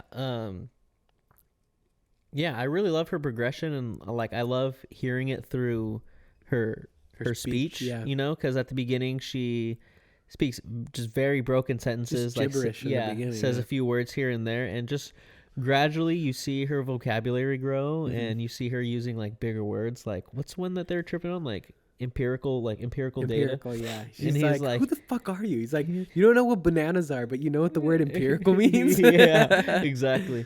And I love that, you know, like just you like putting responsibility on the viewer to notice those little things, right? To be like, oh shit, okay, like, yeah, obviously you can see that, you know, she is going through things that require deeper levels of thinking, which is just one way to show her progressing and growing. But I thought through the speech it was really, really good, and through how she like walks too, because she like learns to walk better, right? And I thought it was badass when she goes back home and freaking she opens the door, and like I forgot what the lady's name was, but it was like the whore's here, right? And she just fucking like throws her bag down and just like struts in. I was just like, damn, like that is so different from how you left this house. You 100%. Left this house fucking stumbling and barely knowing how to walk correctly. And you're strutting back in this motherfucker like I need answers, bro. Needing answers with so much knowledge, like with so much experience, right? It was such a powerful movie because it deals on so many themes. A lot of them like female related, you know, and I think it's important to shine a light on these things. Not that they don't get, you know, talked about, but I think you just continue to do so. It's a very creative way to do it too. Very creative way. Super out there, super weird. Exactly. But awesome. Yeah, just super fucking awesome. Like, I love the scenes of like when she's like doing her like sex work and stuff like that, and they're all in the line, and like the dude's like obviously picking them out, and she's like, hey, like, wouldn't this make more sense if like we came up to you? Like, wouldn't that be more like, wouldn't you like that a little bit more? Isn't it like and more also, pleasurable if you know that we chose you or some shit like that? Yeah, and also like it's my body, so shouldn't I like have a choice on this shit like that? And like obviously that's like, you know, very on the nose. Sure. But I think it's in character, so it doesn't feel out of place. Right? Like it doesn't feel forced. Like definitely. You see her going through this, and like for a large part of the movie, she's just like, oh yeah, sex makes me feel good. I'm down for it, right? I want to do the furious jumping. Yeah, exactly. Furious jumping. That shit's fire. She's like, bro. when she like comes home one time like to Duncan, and she's like, I need to lay down. And I need you to lay down on top of me and do the furious jumping. Yeah. Oh, it's so funny, dude. But like, yeah, I think those scenes in like the brothel or whatever are very powerful for sure. And man, it's just so good. Like, it's so fucking good, dude. Like, I also just love too how I think there's like maybe an expectation of, you know, her family. Well, what I call her family, you know, the people in the house from the very beginning. Like, there's maybe this expectation of like, you know, them being shocked or, you know, making a big deal of like, wow, like, who are you? Like, you're totally different, blah, blah, blah, whatever, this and that. I think it's really nice that, like, it's not, like, a huge deal that, like, she comes home under, obviously, very tragic circumstances because Godwin is dying. He's got, like, a tumor, right? He's got cancer or something like that.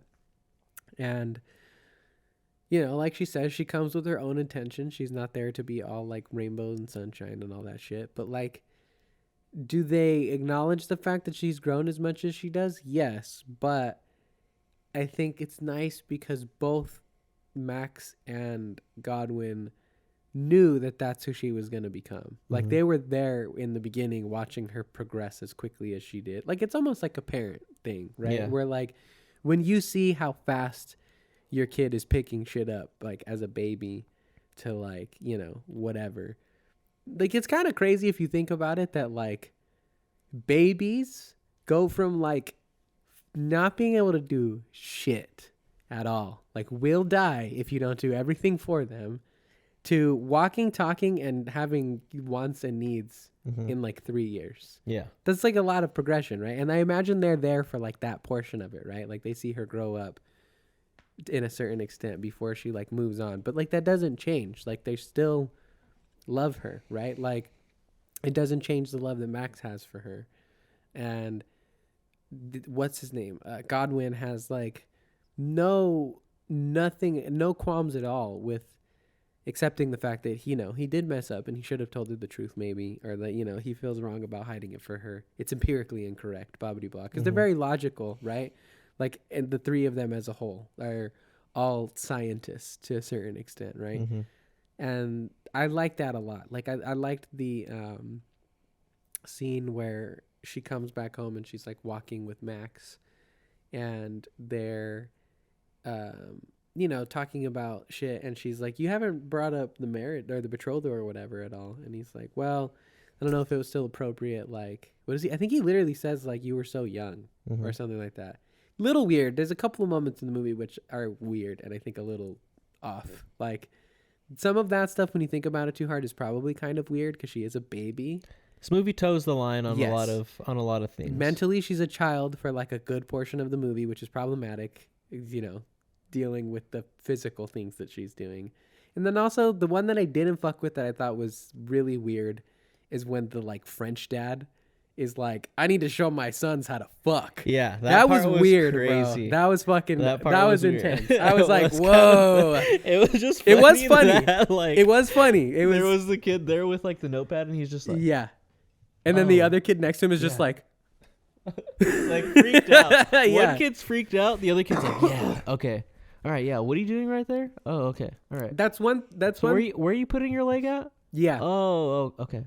That is one thing. Can you hold that position really quick? Yeah. That is one thing that I can appreciate about the movie is that there is a lot, and when I say a lot, I mean a lot of sex in this movie. So if you're like squeamish about that stuff, or if you have youngins that are maybe interested in it, you know, double check it. Or if you got grandparents. Sure, whatever the scenario is where you might have to double check it, definitely double check it because they got a lot of stuff going on. But what I appreciate is that it's never just for the I was trying to say sake, but I almost said it again. It's never for the sake of just like over the top grotesque like sexual scenes, you know? Like it's either, like you said, her discovering her own sexuality and like just realizing and understanding the fact like, holy shit, like this is cool, whatever, right? Or it's used a lot of the times comedically as well. Like there was a ton of moments that I found super funny. The very first, like, or not the very first one, but like one of the first ones where she like grabs the apple off the table. Yeah. I was cracking up, bro. I thought that shit was hilarious because she's just like, holy shit, what is this? Like, it's so funny. Like it's great because like, yeah, I love it. But again, it's nice to see a lot of the times when you see, at least I think a majority of the times when you see a sex scene in a movie, it's probably not necessary. Mm-hmm. It's just there to like sell sex, you know, because that's one of the things that sells: sex, drugs, and rock and roll, baby. But it's actually useful to the story and to the characters or to the tone or to the moment or whatever it is in this. And it's used like tastefully. Mm-hmm. It's done well, I think. 100%. Yeah. But 100%. Yeah. Anyways, what I was saying before, the scene where they're walking and she's just come back, right? And she's like, you haven't mentioned anything about the betrothal or whatever. And he's like, well, I didn't know if it was appropriate still, blah, blah, blah. Like, that was so long ago, all this shit. Like, you've changed. And he's like, I was mesmerized by you back then. And she's like, what, you're not mesmerized by me anymore? And he's like, no, I still am. But, like, you know, I'm not going to assume anything. Mm-hmm. And she's like, I can't remember exactly what she says. I'm paraphrasing again, but she's like, the whoring doesn't bother you or whatever, blah, blah, blah. And he's very honest, right? He's like, I can't say that I'm not jealous, but your body is yours to do with what you please. Like, I have no claim to it. Like, you can do what you want. Like, you're your own person. And she's like, cool, I fuck with that. Yeah. Like, yeah. She's like, yeah, for sure, bro. That's what's up, you know? And it's nice because it's like, again, I mean, they do still end up, I was worried for a second when that's threatened at the end, right? By like her, you know, that is a good twist at the end of the original husband showing up again. Who's awful. Alfie. But I was worried, and I'm glad that they do still end up there because I like their relationship, Max and them. Because Max is already kind of like a quirky outlier kind of guy anyway.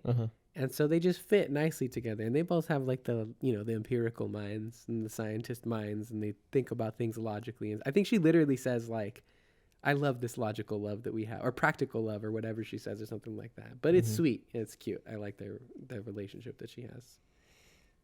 Yeah, man. I was always down for Max. Yeah, Max is cool. He is the coolest homie. He's a good guy. I like when he gets pissed off. It's funny. He's like, I don't want to be like this. This is not how people act in polite society. But you're forcing my hand. He's like, gets all angry every once in a while. I thought it was hella funny when they're on the boat and I forget what she's doing, but she's kind of like walking around the boat, and then there's like all the seagulls and shit like that. Oh yeah. And the captain just kind of like snaps the neck. That was crazy. He's like, I'll teach you for shitting on me. I was like, what the fuck, bro? Jesus Christ, man. Again, like there's a lot of things in this movie that like toe the line for of like, is this okay or is it not okay? And I think that is the charm of the movie, and what makes it so good is that... What's the tone in which they do that The tone in which they do it, and they pull it off. Yeah. Like, even Emma Stone's performance in the beginning, you're like, is this a little offensive, or is it not? Yeah. You know? Yeah.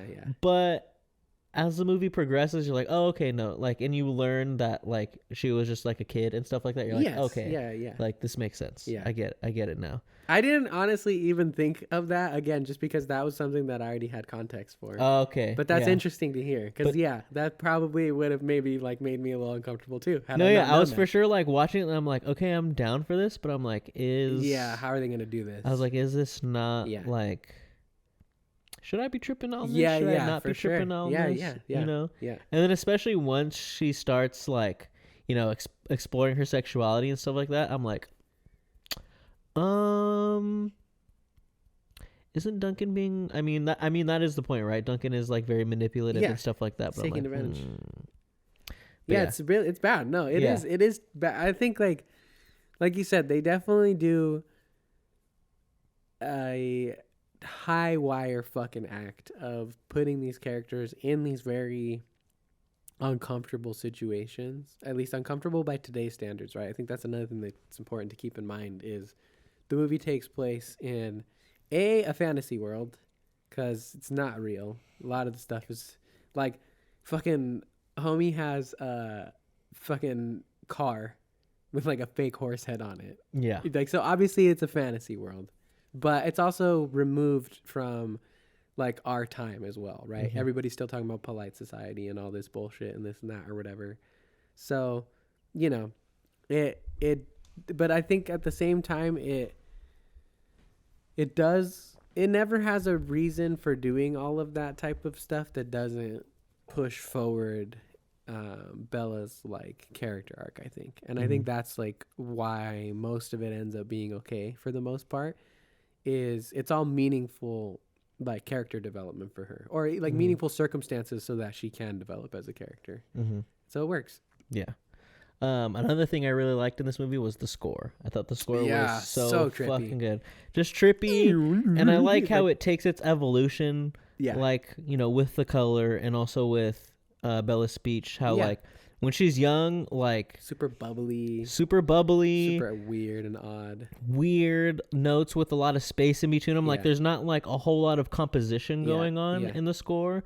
But as she gets older and becomes, you know, more self-aware, a little bit smarter, or even when she's going through things, whether she's like experiencing pleasure for the first time, or freaking in certain situations, that's when like the score really comes in and becomes a lot more full. Yeah. And I just really appreciate hearing those dynamics in the score, right? Yeah.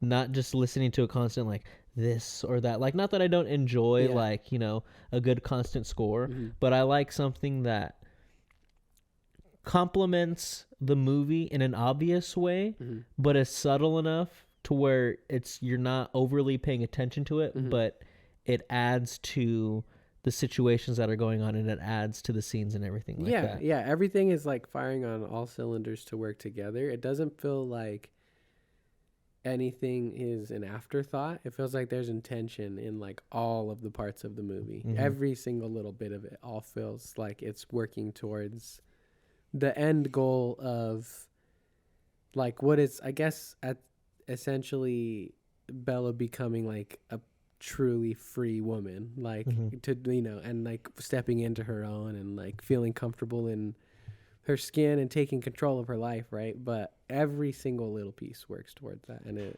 it's fucking sick. It's crazy. Yeah, it's some sick shit. Yeah. The transitions were cool as fuck. Yeah. What's that mean? When she the different like title cards and stuff like that. Super scary. Honestly, the first couple ones, all of them freaked me out. Yeah. But like when the first one popped up, I was like, whoa, holy shit. You didn't like the freaking slow motion? No, it's awesome, but it just is like off-putting because it's like it's not just like slow motion. Like she's like floating through like body parts and shit. Like it's like a bridge full of giant eyes, or she's like on a floaty in the water, but it's like half of a brain chopped up or something like that. Like there's a lot of disturbing images in the movie, yet somehow the majority of the time I am like laughing or like having a good time or like feeling like, those fuck yeah moments of her like taking control of different aspects of her life or whatever. And it's like such a crazy fucking like just dynamic, where like it's so weird because she's like cutting open her ex-husband, right? And like replacing his, I mean, we don't see the whole thing, but we understand more or less that she's fucking, replacing his brain with a goat brain. And she just looks up around at like all the cadavers in the room smiling, and she's like, I'm never happier than when I'm in this room. And like, you're like, yeah, that's sweet as fuck. Like, this is great. Like, she's home and she's happy to be home and she's done her adventure and she's lived her life and become who she is. But like, she's settling into what she wants now and this and that. But like, such a crazy scenario for you to be like happy for a character. Yeah, such a creepy setting for you to be like, yeah, I'm very comfortable. Room full of dead bodies, chopping over your ex-husband's head, replacing it with a goat brain. Like, but you're down. You're like happy for her. It's crazy. I just love her like outspokenness in like throughout the movie. Like her very straightforward, being young and sheltered from the outside world and being so unaware of like she doesn't understand social constructs society. Or like societal standards that are placed on women. So when she like goes out there and she does something that she feels, or someone does something to her that she feels is wrong, she's just like, what the fuck, bro? Like when she's initially gonna go off to Lisbon with Duncan, right? Max is kind of tripping out, and she's like, "Nah, like like okay, like like you're cool, but I don't know, something with Duncan, like I don't trust him, but like at the point I am right now, like seeking what I am seeking, like he gives me that, and like I'm gonna go do that because I can." It feels very much like that conversation you have with a parent or a parental figure or somebody where you're like, yeah, I know this is a mistake, but it's my mistake to make. Let me go make it. Like, let me go live my life. Let me go do my shit. And again, like when she's doing her sex work and they're like picking her, and she's very outspoken about like why don't like I should have a choice about like this and that. Like it's my body. I'm doing this. Like I should be like that. And like the owner is like, yeah, like ideally like that's what would happen, but. Yeah, it's not the world we live in. This is not the world we live in, like, unfortunately, so she has to come to grips with that. And like this movie does a good job of like, it poses a lot of questions, but it doesn't necessarily give the answers. Like you as an audience member are very much like Bella in the sense that you have to take what's going on and you have to discern whether like, okay, this is right and like this is wrong. Yeah. And like just come to your own conclusions, right? Like that's another big thing about this movie is like learn about shit and experience the world and come to your own conclusions about shit. Don't just believe everything this person or this person is saying. Definitely. Like see shit for yourself and think for yourself. Yep. You know? Yeah. No, it's incredible, dude. Yeah. I mean, the other thing too, I want to take a minute. It is, I mentioned it a little bit earlier, but like again, the accent unfortunately really fucking sucks. It slips a lot in the movie, but I loved Mark Ruffalo in this movie. So good. He's awful, and I loved to hate him really, but like, again, he just does like such a good job, dude. Like, I think.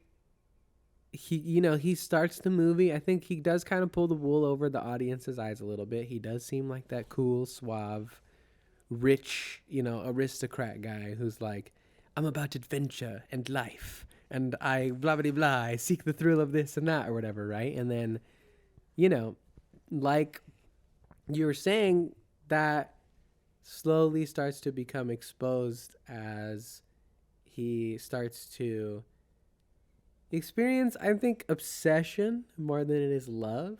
I don't think he like falls in love with Bella. I don't think so. I think he just becomes obsessed with her for the most part.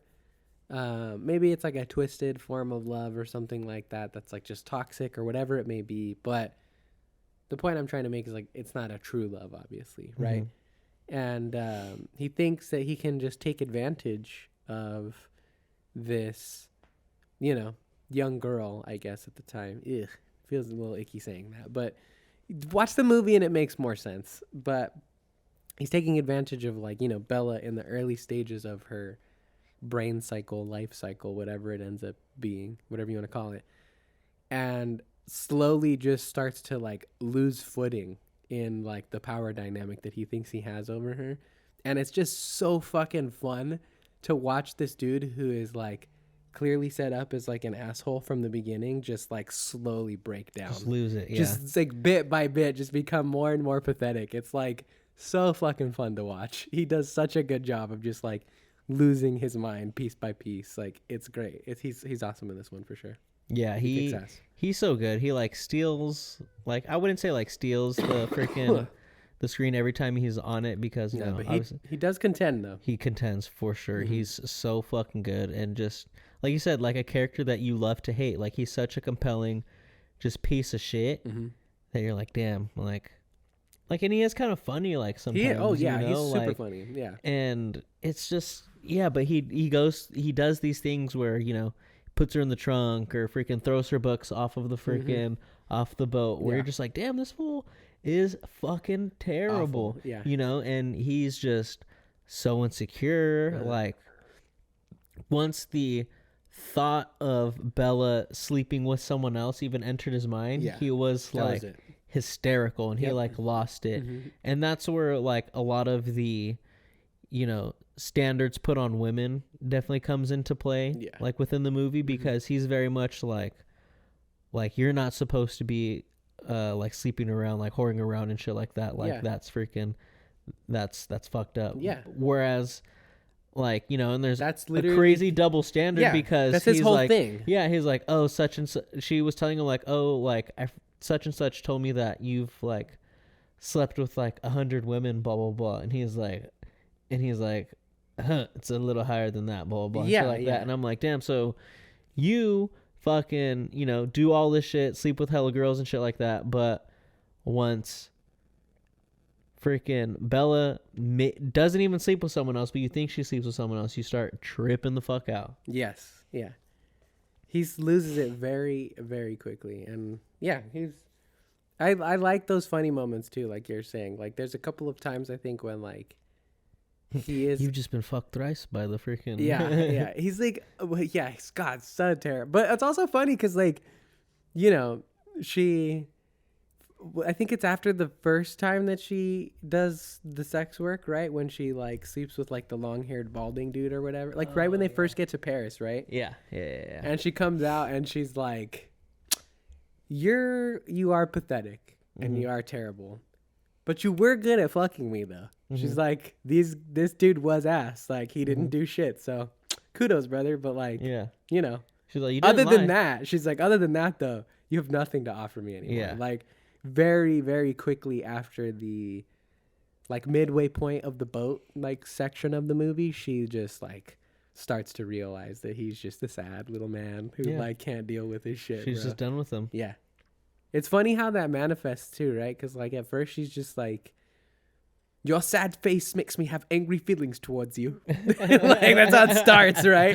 And then eventually she's like this super, super literate, like highly intelligent, like very expressive human being who like is probably using words beyond even Duncan knows at that point to like express her feelings and shit. And it's like so crazy. The boat is for sure the catalyst. Like from the beginning of the boat to the end of the boat is probably the most change that she goes through, I think. And it's just because, like, she meets other people who like her and she starts reading.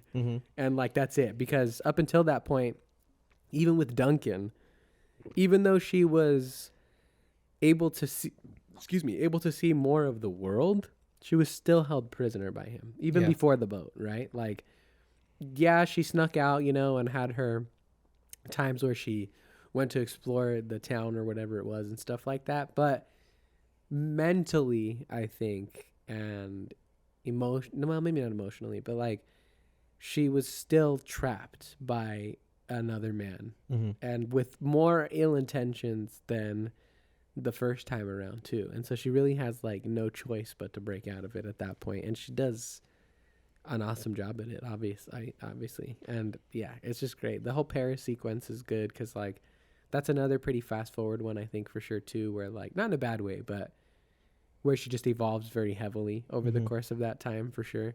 And it's kind of funny because, like, during the Paris sequence in particular, you almost kind of see the two of them, like, switch spots.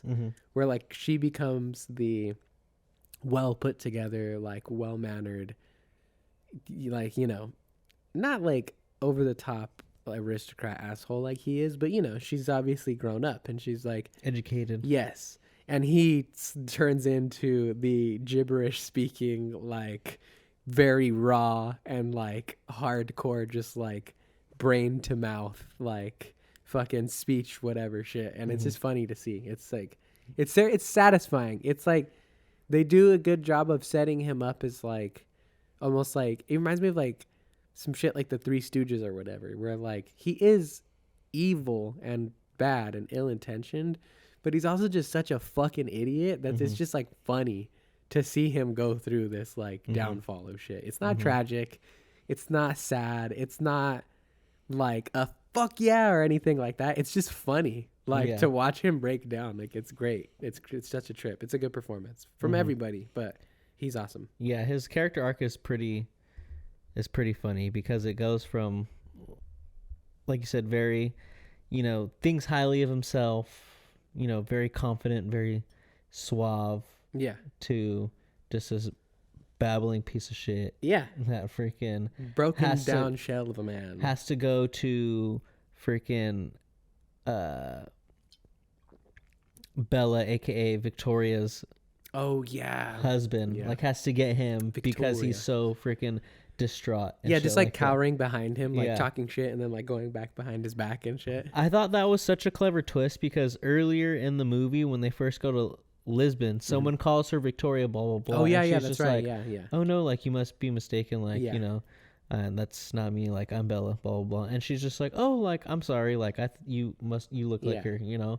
And at least for me, like I kind of just like put that on my mind. I was like, oh, that was kind of just random to. That one set off my feelers pretty hard, just because like she's very clearly dressed in like, you know, fancy, rich shit in the beginning. And then that moment of somebody recognizing her, I was like, okay. Because I don't know. I think there's also, I can't remember, but I think the conversation between Max and Godwin about where she actually came from happens before that too. Right? No, I don't think so. I thought it was right after she leaves that like he discovers what went down. No. Oh, okay. It's for sure a minute because it's like the halfway point.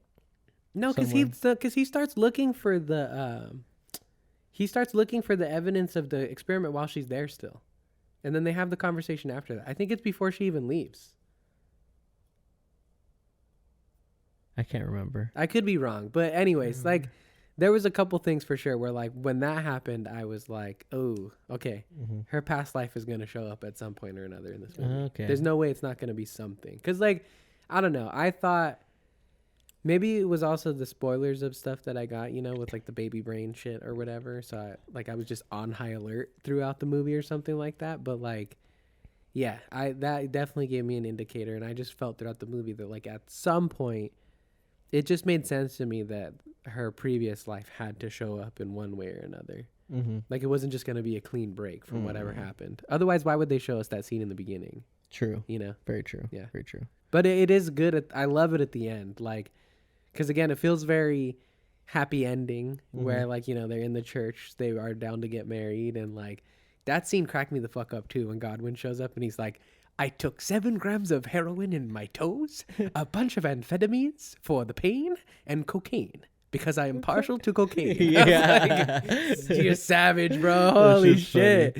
That shit's funny. Yeah, like it seems very happy ending, and then all of a sudden, ex-husband shows up, or technically current husband still, and is like, Victoria, I am an asshole British guy with a fucking problem, whatever, blah blah blah, and then she's like.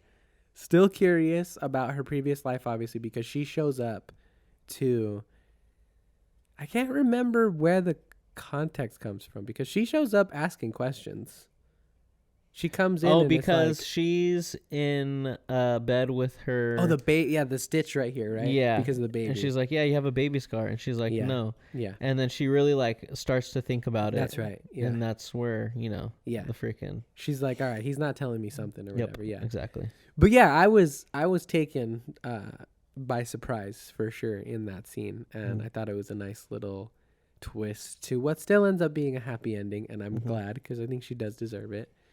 And I don't think it was like unfitting of the movie either. I liked how it was a delightfully bizarre, just fucking weird as shit ending that made me happy though. That like made me happy for all the characters there. Cause like, I think that you get your comeuppance with the ex-husband, right? Well, cause so to briefly talk about what happens, it's very short. It's like maybe 10 or 15 minutes or whatever. But like she goes back to the house. Basically realizes that very scary abuse going on. Yeah, oh yeah, because homie's just like fucking threatening to shoot anybody who doesn't do what he says. Because he feels like they're gonna try to like overthrow him. Yes, and shit like which that. rightfully so. Yeah, he's an asshole. Yes, and so was she. She was also a cruel fucking like horrible mistress, right? Like that's what he says is that like they that was their common thing, right? Was that they used to enjoy like fucking with the waiting staff together or whatever it was. I took that as that was the shit he was just trying to say to get her to stay.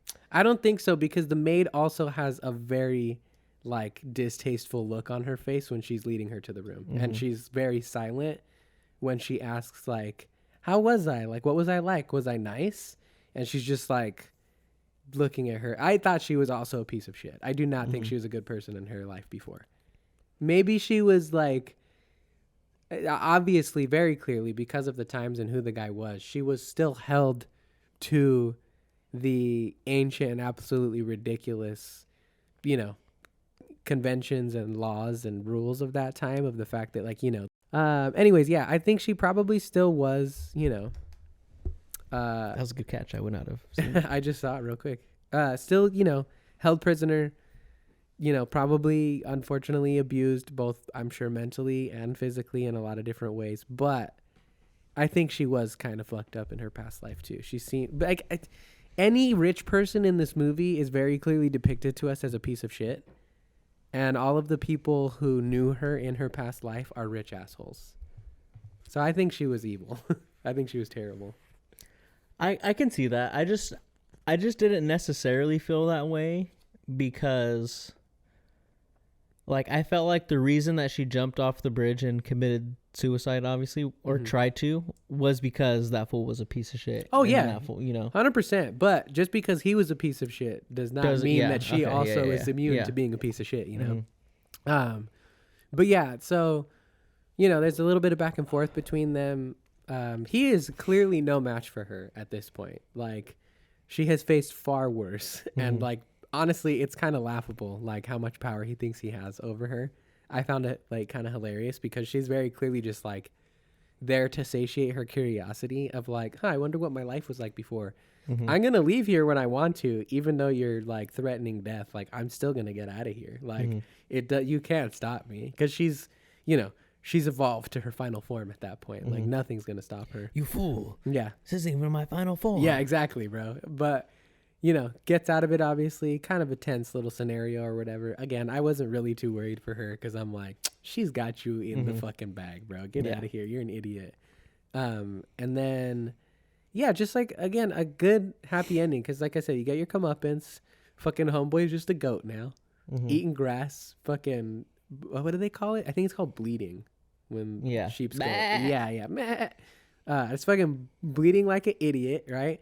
And then you get the happy love shit between Max and her. I imagine that they probably still hold some kind of, like, you know, romantic thing. Maybe they even still got married.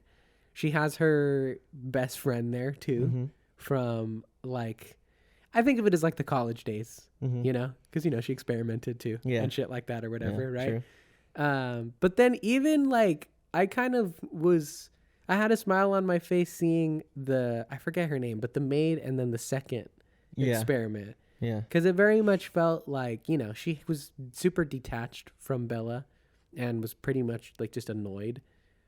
And really rarely, if ever, cracks even so much as, like, a smile in her direction. So that tiny little moment at the end where there's, like, a look of pride on her face when, what do they call her? Fuck, I can't remember her name. The second experiment. I feel bad calling her that because that's not her name. But yeah, anyways, when she catches the ball, right? Because when we first are introduced to her, the fucking thing's just pelting her in the face. She can't do shit, right? Yeah. She's evolving slower than Bella did. But she is evolving still, and she is still growing. And so when she catches this, like, that look of pride, and then, like, just the equality that, like, Bella is trying to create, at least within her household, is the start of what I assume she wants to do in the rest of the world, right? Because whereas even Godwin, who is, like, you know, a relatively good character, still treated what's-her-name like a maid, and the other experiment as an experiment, calls out and says, ladies, do you want some gin? Like, do you want a drink? You know, like, no power dynamic going on there. Like, nothing fucked up or whatever. Like, that's just her family. That's just her house. That's who it is. And, like, yeah, it was really good. It was awesome. Super satisfying ending. Hell yeah. Really, really good ending. I loved it. I mean, this one also turned into one of my favorite movies. Me too. Well. Like, for sure, of the last couple of years, for sure. It makes me sad that I didn't go watch this in theaters because, like, it would have been so nice to see it on, like, such a big screen and experience it like that. I also was tripping on the aspect ratio because it's not full screen, but it's also not, like, 16:4 or something like that, like old school. Yeah. But if you look, the borders are not stretched to the entirety of the screen. Like, it cuts off a little bit before, and it's just, like, again, just weird, like slightly off-putting because it's somewhere in the middle of the two dynamics that we're used to. Yeah. We either see full screen or we see somebody trying to go for old school, right? Like Zack Snyder cut shit or whatever. So yeah, it's just really cool. I agree. I wish I would have seen it in theaters. But to be fair, I don't think it had, like, a crazy, huge, long, wide release. Because this was for sure one of those ones that, like, did its rounds at festivals for a long time last year. Like, I think it started doing premieres in, like, the summer of last year in, like, smaller places. And then slowly made its way to smaller theaters. And I think it only had, like, a limited run at, like, bigger theaters. Oh, okay. I don't even know if it came anywhere around us besides, like, maybe Gilroy and Salsa. Damn. Yeah. Real quick before we skedaddle out of here. I hella thought they were going to put Godwin's brain into Homie's. So did I. That's what I kind of hoped that's what was going to happen, but I also thought it would be weird. Because I was just like, oh, Homie has cancer, but they're just going to take his brain out. Because guess what? He just died, so it's the perfect time. Yeah, well, because she's also like, make sure you have the notes or whatever, right? When they're going to, like, chop Homie Alfie, right? Is that his name? Yeah. The ex-husband or whatever, when she's going to chop his fucking shit out or whatever. And so, yeah, I thought the same exact thing. I was hopeful that was going to happen because I thought that would have been the perfect little cherry on top to the ending of, like, she has evolved so much that she has like taken the place of her father. Well, not I guess her father, right? More or less. And I was able to pull off what he did or whatever. Like I felt like that also just would have been like a nice conclusion. But I guess at the same time too, it kind of also makes sense that she wouldn't do it because when she is having the conversations with him, when she comes back from Paris and everything, she is in this weird limbo space, I think, right, where I forget exactly what she says, but she's like, I can't fault you for doing what you did because I'm grateful to be alive, but what you did was wrong, and how you continued to deal with it afterwards was wrong, and that stuff, like, I can't forgive you for. So I guess to a certain extent, I can understand why she wouldn't do that as well. It makes sense to do it to the husband because he's an evil piece of shit, and that's very clearly like revenge, right? To a certain extent, or at least just or even justice. I shouldn't say revenge. It's just justice. Justice. Yeah.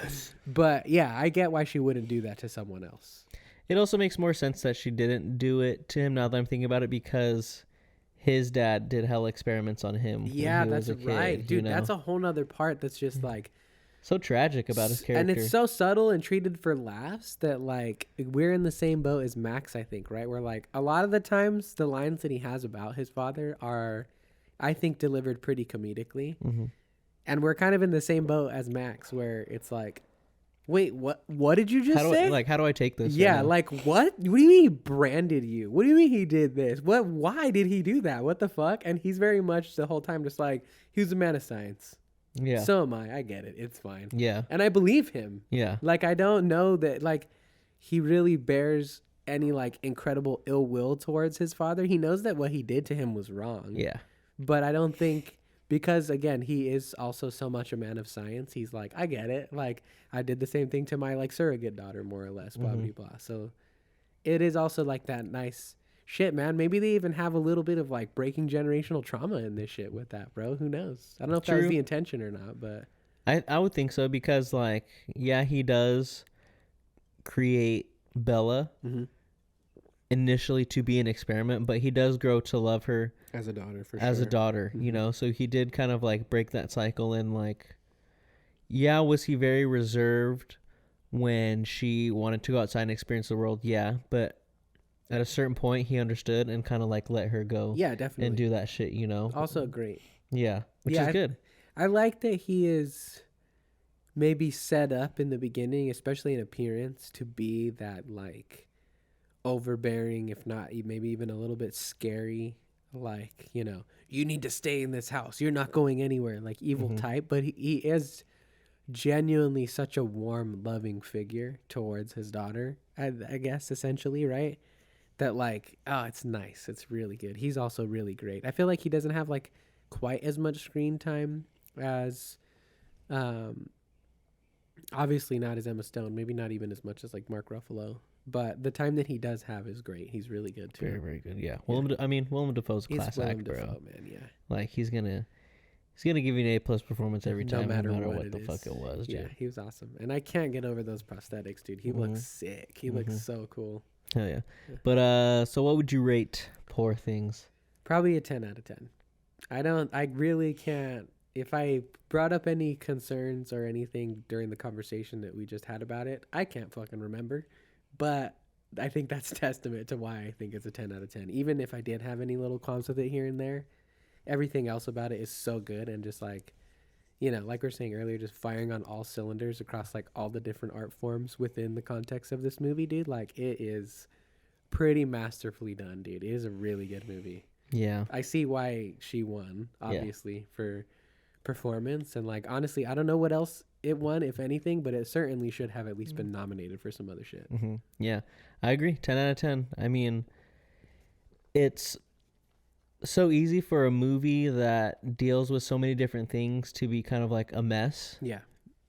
Because it's easy for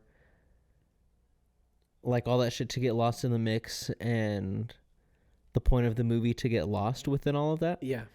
And I think this movie just pulls it off so well. Like, dealing with so many different things, and very balanced. Like I said, posing a lot of questions, but not necessarily giving a lot of answers, but putting that responsibility on the audience to go through the journey like Bella is also going through, you know? And man, it was just awesome. And like you said, the world is just bonkers. Everything is so cool. It's so cool. Weird. It's so awesome. It feels like a Wes Anderson, Tim Burton-esque type crossover, sure. you know? And it's got that whimsical, like, weirdness to it of Tim Burton, but also just, like, that quirky, like... stiffness almost of this, like, Wes Anderson. Regular. Like, everything feels regular, even though it is so fucking weird. Yeah. And, man, it was just so beautiful, man. It's such a good movie. I think a movie that is going to be very impactful, not only in the film industry but also just within society in general. I think it's going to be very, very impactful because it deals with a lot of tough subjects and it deals with them very honestly, and I think there's a lot for people to take from this movie and resonate with. Man, it's fantastic, bro. Like, I can't say enough good things about it. It's fucking awesome. There's no poor things to say about poor things. Fuck, dude. God damn it. And with that being said, bro, I don't even know what we're doing next week yet. We've been kind of bad this past couple weeks, but we'll get back on it. I like how you posted it. That's good. Yeah, the folks who want to know, that's enough. There's an avenue for them to find out. Yeah, but guys, you know where to follow us: Instagram, YouTube, Spotify, Apple Podcasts, 2i4TV, TOOHIGH4TV. You know what it is. You know, it's the number 4. Come on. Don't write it out. Don't you dare. I'll get pissed off. He will. And I'll show you a few poor things. That's right. You better watch out, man. You better watch out. But, yeah, guys, if you listen to this long, you're awesome. Yeah, this is definitely going to be cut up for sure. Because this is such a long episode. We did like 2 in 1. God damn it. But yeah, I am one of your hosts, Ryan. I'm your other host, Daniel. And we are motherfucking out. Bye-bye. Goodbye.